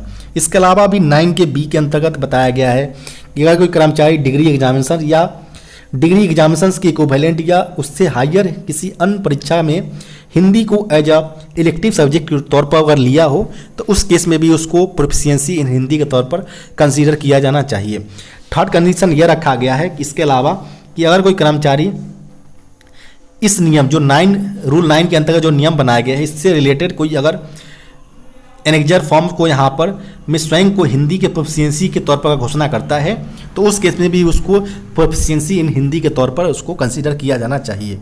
यह रूल के 9 ए बी एवं सी के अंतर्गत रखा गया है जो कि ऑफिशियल लैंग्वेज रूल्स के टोटल 12 रूल्स के अंतर्गत आता है। नेक्स्ट जो प्रश्न पूछे गए हैं, who is the chairman of central Hindi committee. Central Hindi केंद्रीय हिंदी समिति के जो चेयरमैन हैं, अध्यक्ष है, वो प्राइम मिनिस्टर खुद होते हैं। यहाँ पर ऑप्शन नंबर सी इसका सही उत्तर होगा। इसके अलावा जो इसके डिप्टी चेयरमैन होते हैं, चेयरमैन वो होम मिनिस्टर होते हैं, गृह मंत्री होते हैं। नेक्स्ट प्रश्न यहाँ पर है, what will the language of reply to the letters received in Hindi be sent. अगर कोई लेटर हिंदी में प्राप्त होता है तो उसका जवाब किस लैंग्वेज में दिया जाएगा वो यहाँ पर पूछा गया है। तो अगर कोई लेटर हिंदी में प्राप्त हुआ हो तो उसका जो रिप्लाई किया जाना चाहिए वह हिंदी में ही किया जाना चाहिए। यहाँ पर ऑप्शन नंबर ए इसका सही उत्तर हो जाएगा। यह जो मेंशन किया गया है ऑफिशियल लैंग्वेज रूल्स 1976 के रूल 5 के अंतर्गत यह मेंशन किया गया है। यह जो प्रश्न दिया गया है कि अगर कोई लेटर हिंदी में प्राप्त होता है तो उसका जवाब भी हिंदी में दिया जाएगा। नेक्स्ट जो प्रश्न पूछे गए हैं, who make the power to make rules to implement official language act. यहाँ पर बोला गया है कि जो ऑफिशियल लैंग्वेज एक्ट के अंतर्गत कोई इम्प्लीमेंट रूल्स करना बनाना हो इसके लिए जो पावर रखा गया है उसे सेंट्रल गवर्नमेंट को दिया गया है। यहाँ पर ऑप्शन नंबर ए इसका सही उत्तर हो जाएगा। नेक्स्ट प्रश्न यहाँ पर है, which of the following does not come under section 3 of the official language act 1963। यहाँ पर बोला गया कि निम्नलिखित में से कौन सा जो 4 ऑप्शन दिए कौन सा जो डॉक्यूमेंट्स है वह section 33 of official language act 1963 के अंतर्गत नहीं आता है। तो सबसे पहले आप जान लें कि जो ऑफिशियल लैंग्वेज एक्ट जो है 1963 यह पारित किया गया था 10 मई 1963 को पारित किया गया था और इसका अमेंडमेंट 1967 में किया गया था। इसके अंतर्गत जो सेक्शन 33 जो है रूल है यह जो इफेक्ट में आया था वह आया था 26 जनवरी 1965 को यह प्रभाव में आया था। इसके अंतर्गत टोटल 14 डॉक्यूमेंट्स के बारे में बताया गया है। 14 डॉक्यूमेंट्स की अगर बात करें हम नॉर्मली तो वो general orders, notifications, notices, press comics या notice, contracts, agreements, licence, permits, tender forms, resolutions, ये सारे यहाँ पर लगभग डॉक्यूमेंट्स बताए गए हैं जो टोटल 14 डॉक्यूमेंट्स होते हैं जिसे बाइलिंगुअल जारी किया जाना चाहिए और इसको जारी करने के लिए जो ऑफिस साइनिंग अथॉरिटी इसके लिए रिस्पॉन्सिबल होते हैं। यहाँ पर अगर बात करें ऑप्शन नंबर का तो जनरल ऑर्डर आते हैं, जनरल नोटिफिकेशन भी आता है, प्रेस रिलीज और कॉमिक्स भी आते हैं, जबकि रिजोल्यूशंस आते हैं, रिप्रेजेंटेशन नहीं आता है। यहाँ पर ऑप्शन नंबर डी इसका सही उत्तर हो जाएगा। नेक्स्ट जो प्रश्न पूछे गए हैं, how many Hindi course are prescribed for central government employees, केंद्रीय कर्मचारियों के लिए यहाँ पर हिंदी कोर्स जो प्रिस्क्राइब किए गए टोटल कितने किए गए हैं। तो इस केस में जो प्रश्न है और डिवीजन जो आंसर है वो वैरी करते हैं। किसी डिवीजन में यहाँ पर अगर बात करें प्रबोध, फर्स्ट जो होता है यहाँ पर, सेकेंड जो होता है कोर्सेज वो परवीन है, थर्ड की अगर बात करें तो यहाँ पर प्राग को लिया जाता है, फोर्थ के तौर पर यहाँ पर प्रांगत को लिया जाता है। किसी किसी डिवीजन में 3 कोर्स को कंसीडर किए जाते हैं, किसी किसी डिवीजन में इसको फोर्थ प्रांगत को भी यहाँ पर इंक्लूड किए जाते हैं। तो आप यहाँ पर कमेंट कर सकते हैं कि यहाँ पर सही उत्तर यहाँ पर क्या होना चाहिए टोटल सेंट्रल गवर्नमेंट एम्प्लॉयज के लिए कोर्सेज का केस में। नेक्स्ट जो प्रश्न पूछे गए हैं, when is Hindi day celebrated every year, प्रत्येक वर्ष हिंदी दिवस कब मनाया जाता है। तो यह 14 सितंबर को प्रत्येक वर्ष हिंदी दिवस के रूप में मनाया जाता है। यहाँ पर ऑप्शन नंबर सी इसका सही उत्तर हो जाएगा। इसके अलावा वर्ल्ड हिंदी डे की अगर बात करें तो यह मेनली 3 जनवरी को मनाया जाता है। नेक्स्ट जो प्रश्न पूछे गए हैं, how many languages are enlisted in the 8th schedule of the constitution, संविधान की 8वीं अनुसूची में जो इनलिस्टेड किए गए लैंग्वेज अभी करंट में है वो कितने हैं। तो इनिशियली अगर बात करें जब संविधान के अंतर्गत जो ऑफिशियल लैंग्वेज को लाया गया था उसके अंतर्गत 14 लैंग्वेज रखे गए थे, जबकि करंट के अंतर्गत यह जो लैंग्वेजेज है वो 22 लैंग्वेज है, जो कि यहाँ पर करेक्ट उत्तर होगा क्योंकि वर्तमान के अंतर्गत यह लैंग्वेज पूछे गए हैं 8वीं अनुसूची के अंतर्गत। यहाँ पर ऑप्शन नंबर जो होगा वो ऑप्शन नंबर बी इसका सही उत्तर हो जाएगा। 22 languages are enlisted in 8th schedule of the constitution. Next प्रश्न यहाँ पर है, what are the reasons classify under official language rules. Official language rules 1917 के अनुसार जो रीजन्स क्लासीफाई किए गए हैं वो ए रीजन्स, बी रीजन्स एवं सी रीजन्स रखे गए हैं। यहाँ पर ऑप्शन नंबर ए इसका सही उत्तर हो जाएगा। इसके अंतर्गत जो स्टेट्स पर यह ऑफिशियल लैंग्वेज रूल्स अप्लीकेबल नहीं होते हैं और तमिलनाडु स्टेट्स है जहाँ पर यह रूल्स अप्लीकेबल नहीं होता है। नेक्स्ट प्रश्न यहाँ पर है, what is the periodicity of the meeting of the official language implementation committee. Official language implementation committee OLIC का यहाँ पर मीटिंग का आवश्यकता पूछा गया है, जो कि वंस इन 3 मंथ्स के अंतराल पर इनका मीटिंग कराया जाता है। यहाँ पर ऑप्शन नंबर ए इसका सही उत्तर हो जाएगा। डिवीजन लेवल पर अगर मीटिंग कंडक्ट करवाए जाते हैं तो DRM इसके चेयरमैन होगा, जोनल लेवल पर कंडक्ट करवाए जाते हैं तो इसका चेयरमैन जनरल मैनेजर होंगे। आपको वीडियो कैसा लगा कमेंट बॉक्स में बताना ना भूलें, साथ ही साथ वीडियो को लाइक एवं चैनल को सब्सक्राइब करना ना भूलें। अगर आपके पास भी कोई ऐसा पेपर है जिसका आप सॉल्यूशन चाहते हो तो डिस्क्रिप्शन बॉक्स में दिए गए व्हाट्सएप नंबर पर अपना पेपर भेज सकते हैं।